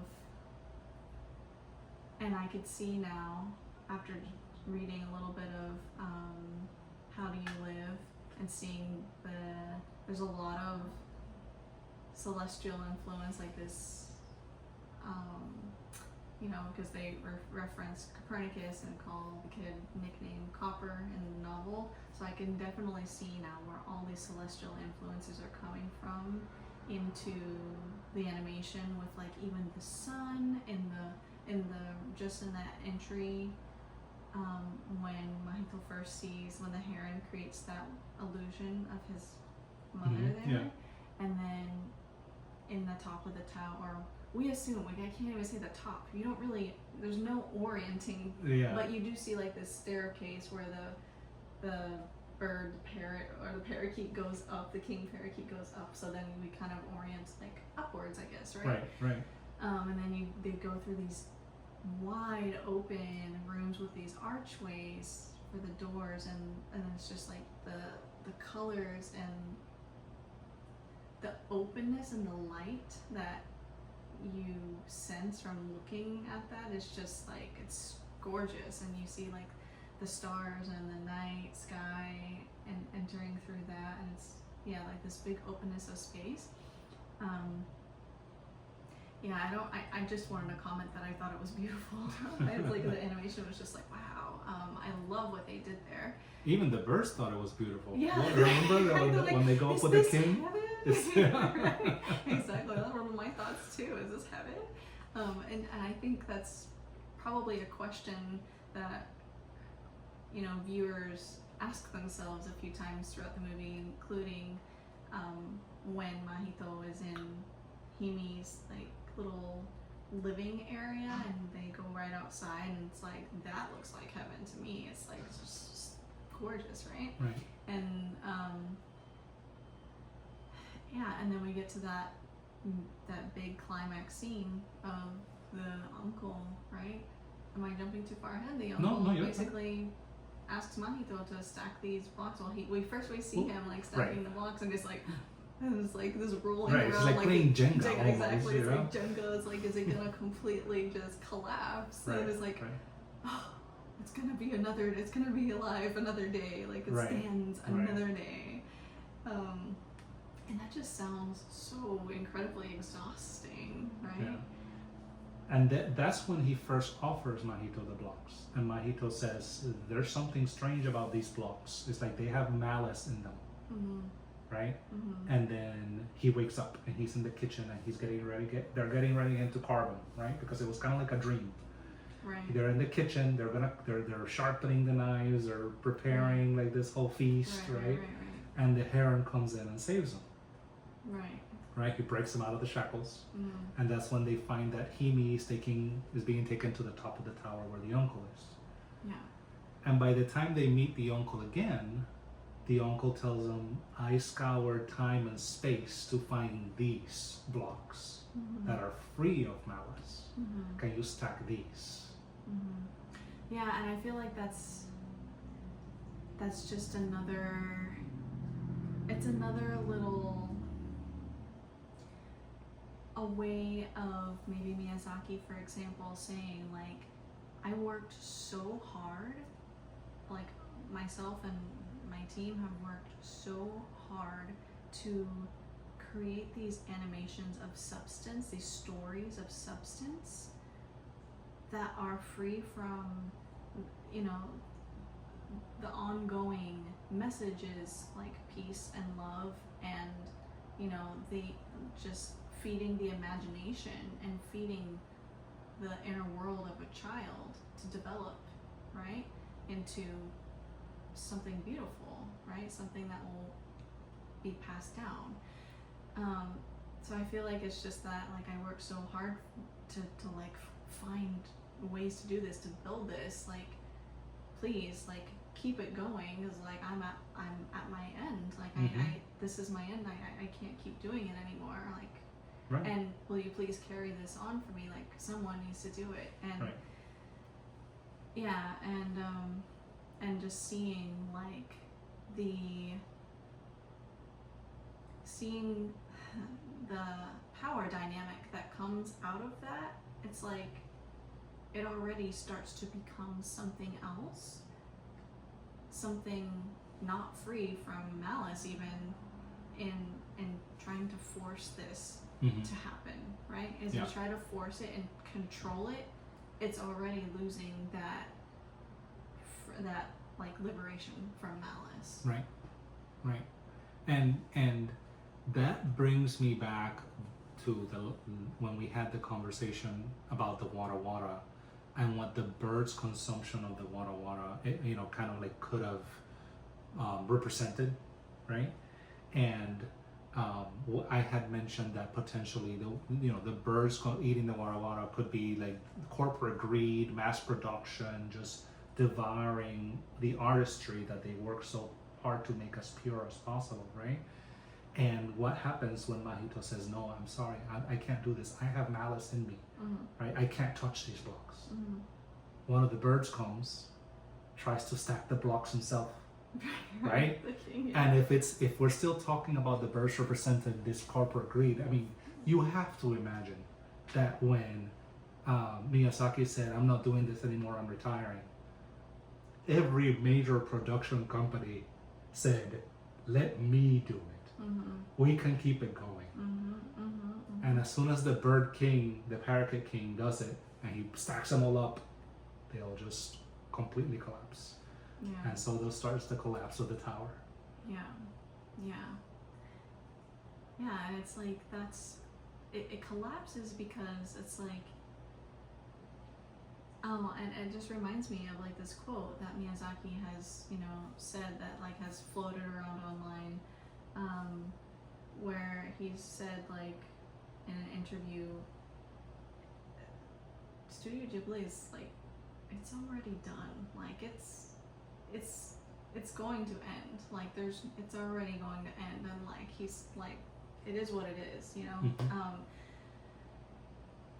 It's a painful, I'm sure it's a hard and painful decision to come to. I'm sure, you know, it wasn't just like, took a long time, and the wisdom, you know, to be able to see that and recognize that and choose that, because essentially what these films offer is a way for people to play, right? Like that's essentially what it's about. It's play, which is what makes it so innocent and so beautiful and so open to interpretation. It's all about playing, which is one of the most profound ways that humans and children grow and even heal is playing. So when it becomes about controlling it and this like dire necessity to make it continue, it's no longer playing. It's just work. And it's like, not that there's no value in work, but the essence of it, Yeah. in a sense, is just like taken Right. from it. Right. Yeah. And yeah, totally. Like, you can even just imagine all the offers Oh that yeah, they absolutely. Like, you know, you could probably imagine that all the big animation studios probably Yeah. made enormous sums of offers to take over Studio Ghibli, but it wouldn't have had the same spirit and the same heart. Yeah. Yeah. So that just reminds me, and I think I mentioned this earlier, but 24 minutes into The Kingdom of Dreams and Madness, which is a documentary on Miyazaki, he says, you know, people who design airplanes and machines, no matter how much they believe that what they do is good, the wind of time eventually turn them into tools of industrial civilization. It's never unscathed. They're cursed dreams. Animation too. This is like saying this as he's smoking a cigarette. And he says I feel like that was reflected in The Dying Pelican. Like, we get to see like just this buildup of, it's like this echoing of the same message over and over, in a sense, in a different way. Mm-hmm. That's one way to interpret it, right? But he also said that today all of humanity's dreams are cursed somehow. He says, beautiful, yet cursed dreams. I'm not even talking about wanting to be rich or famous. What I mean is, how do we even know movies are worthwhile? If you really think about it, is this not just some grand hobby? Maybe there was a time when you could make films that mattered, but most of our world is rubbish. And again, I feel like this is just reflected in like the uncle saying, I've like gone all over time and space to gather these blocks, right? These building blocks. There's a very specific style and way that Miyazaki creates the films that he makes, right? Or that he's made. Trying to capture that innocence, but also reflect just like the real heart of what life feels like from a child's perspective, right? And reflecting that in a really big way. And I mean, maybe it's youth and being naive, but I can't agree. Like, I just feel like play is so important if we were to value things and have some kind of like way of grading that. Personally, I feel like they do matter. These stories do matter. Yeah. So maybe that's just me being like emotional and naive and young. But,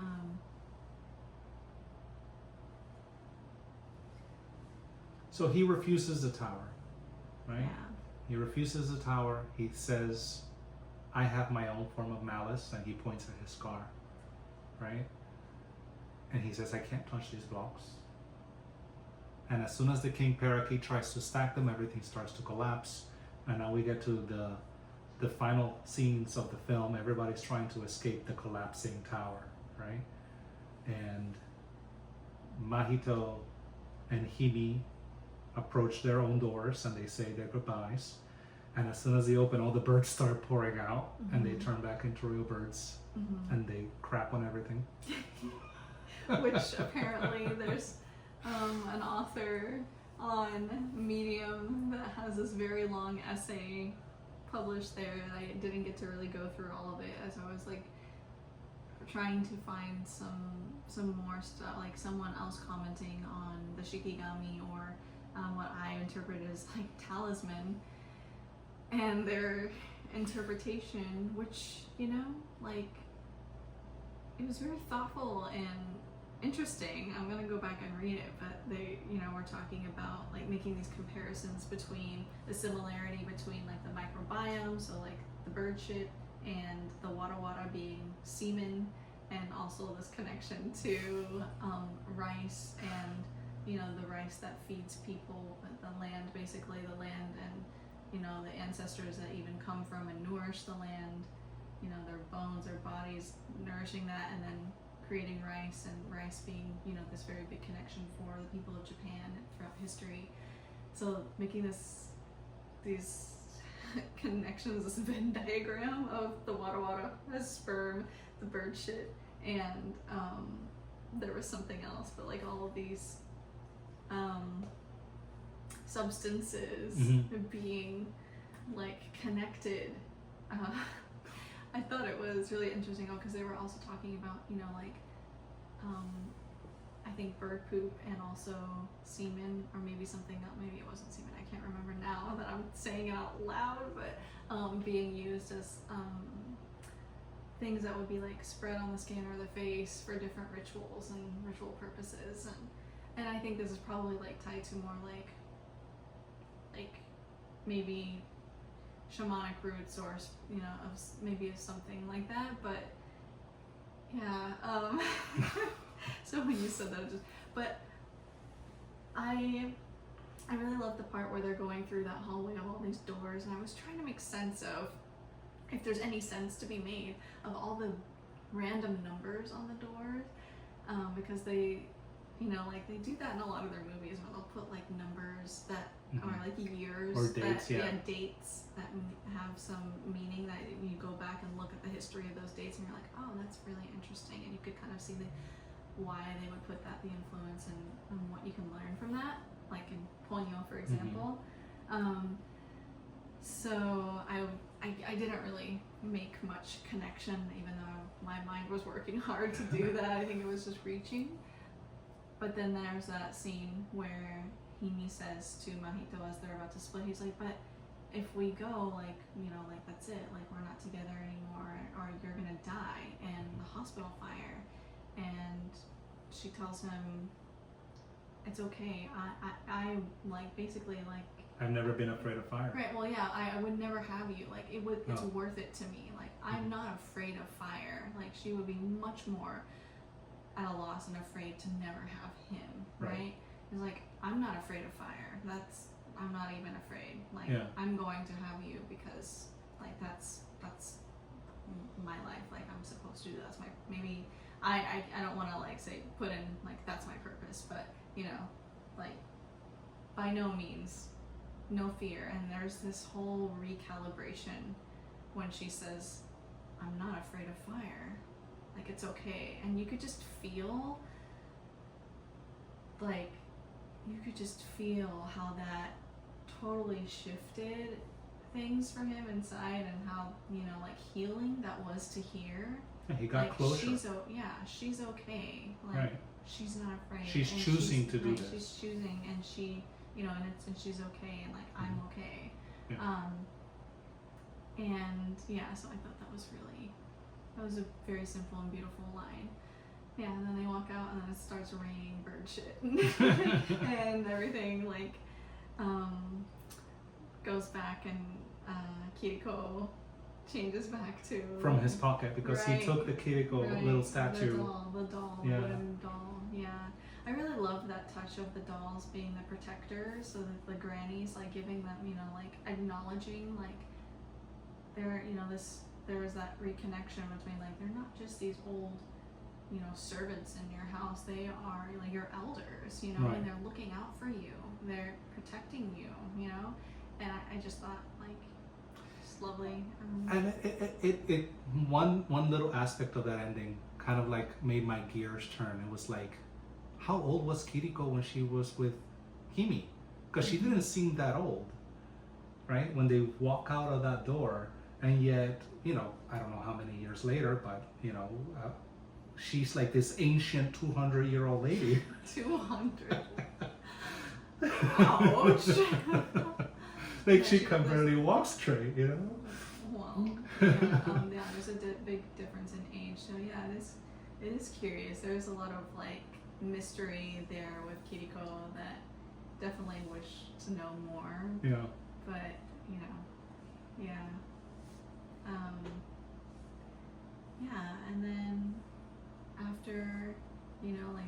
we see them leaving, going back to the city, right? Moving back to the city, I think, after Yeah. he has a little brother, and I think it was 3 years later. something like that. Yeah. Yeah. Yeah, so I think we covered pretty thoroughly Mm-hmm. everything. I mean, I didn't like really look over my notes super thoroughly, but I feel like we covered a lot. I mean, a 2-hour video. I think For our that's very first pretty. podcast Yeah. episode. That's I pretty wonder how many thorough. people will actually make This is it. longer than the actual movie. You don't even need to watch the movie, just listen to our podcast episode. We'll tell you a bedtime story for the next month. You can just keep playing it and fall asleep. Yeah, so, alright. So, not sure when our next episode's going to be or exactly what it's going to be on yet. I have some ideas and you've already heard them, so it might be anime or it might not be. There's so many things I want to... Yeah, there's a lot of things to explore. Yeah, it'll be fun. So, Yeah. alrighty then. If you enjoyed and you actually made it to the end of this podcast episode, which was pretty good, even though it was super thorough, please subscribe. And yeah, we'll see you next time.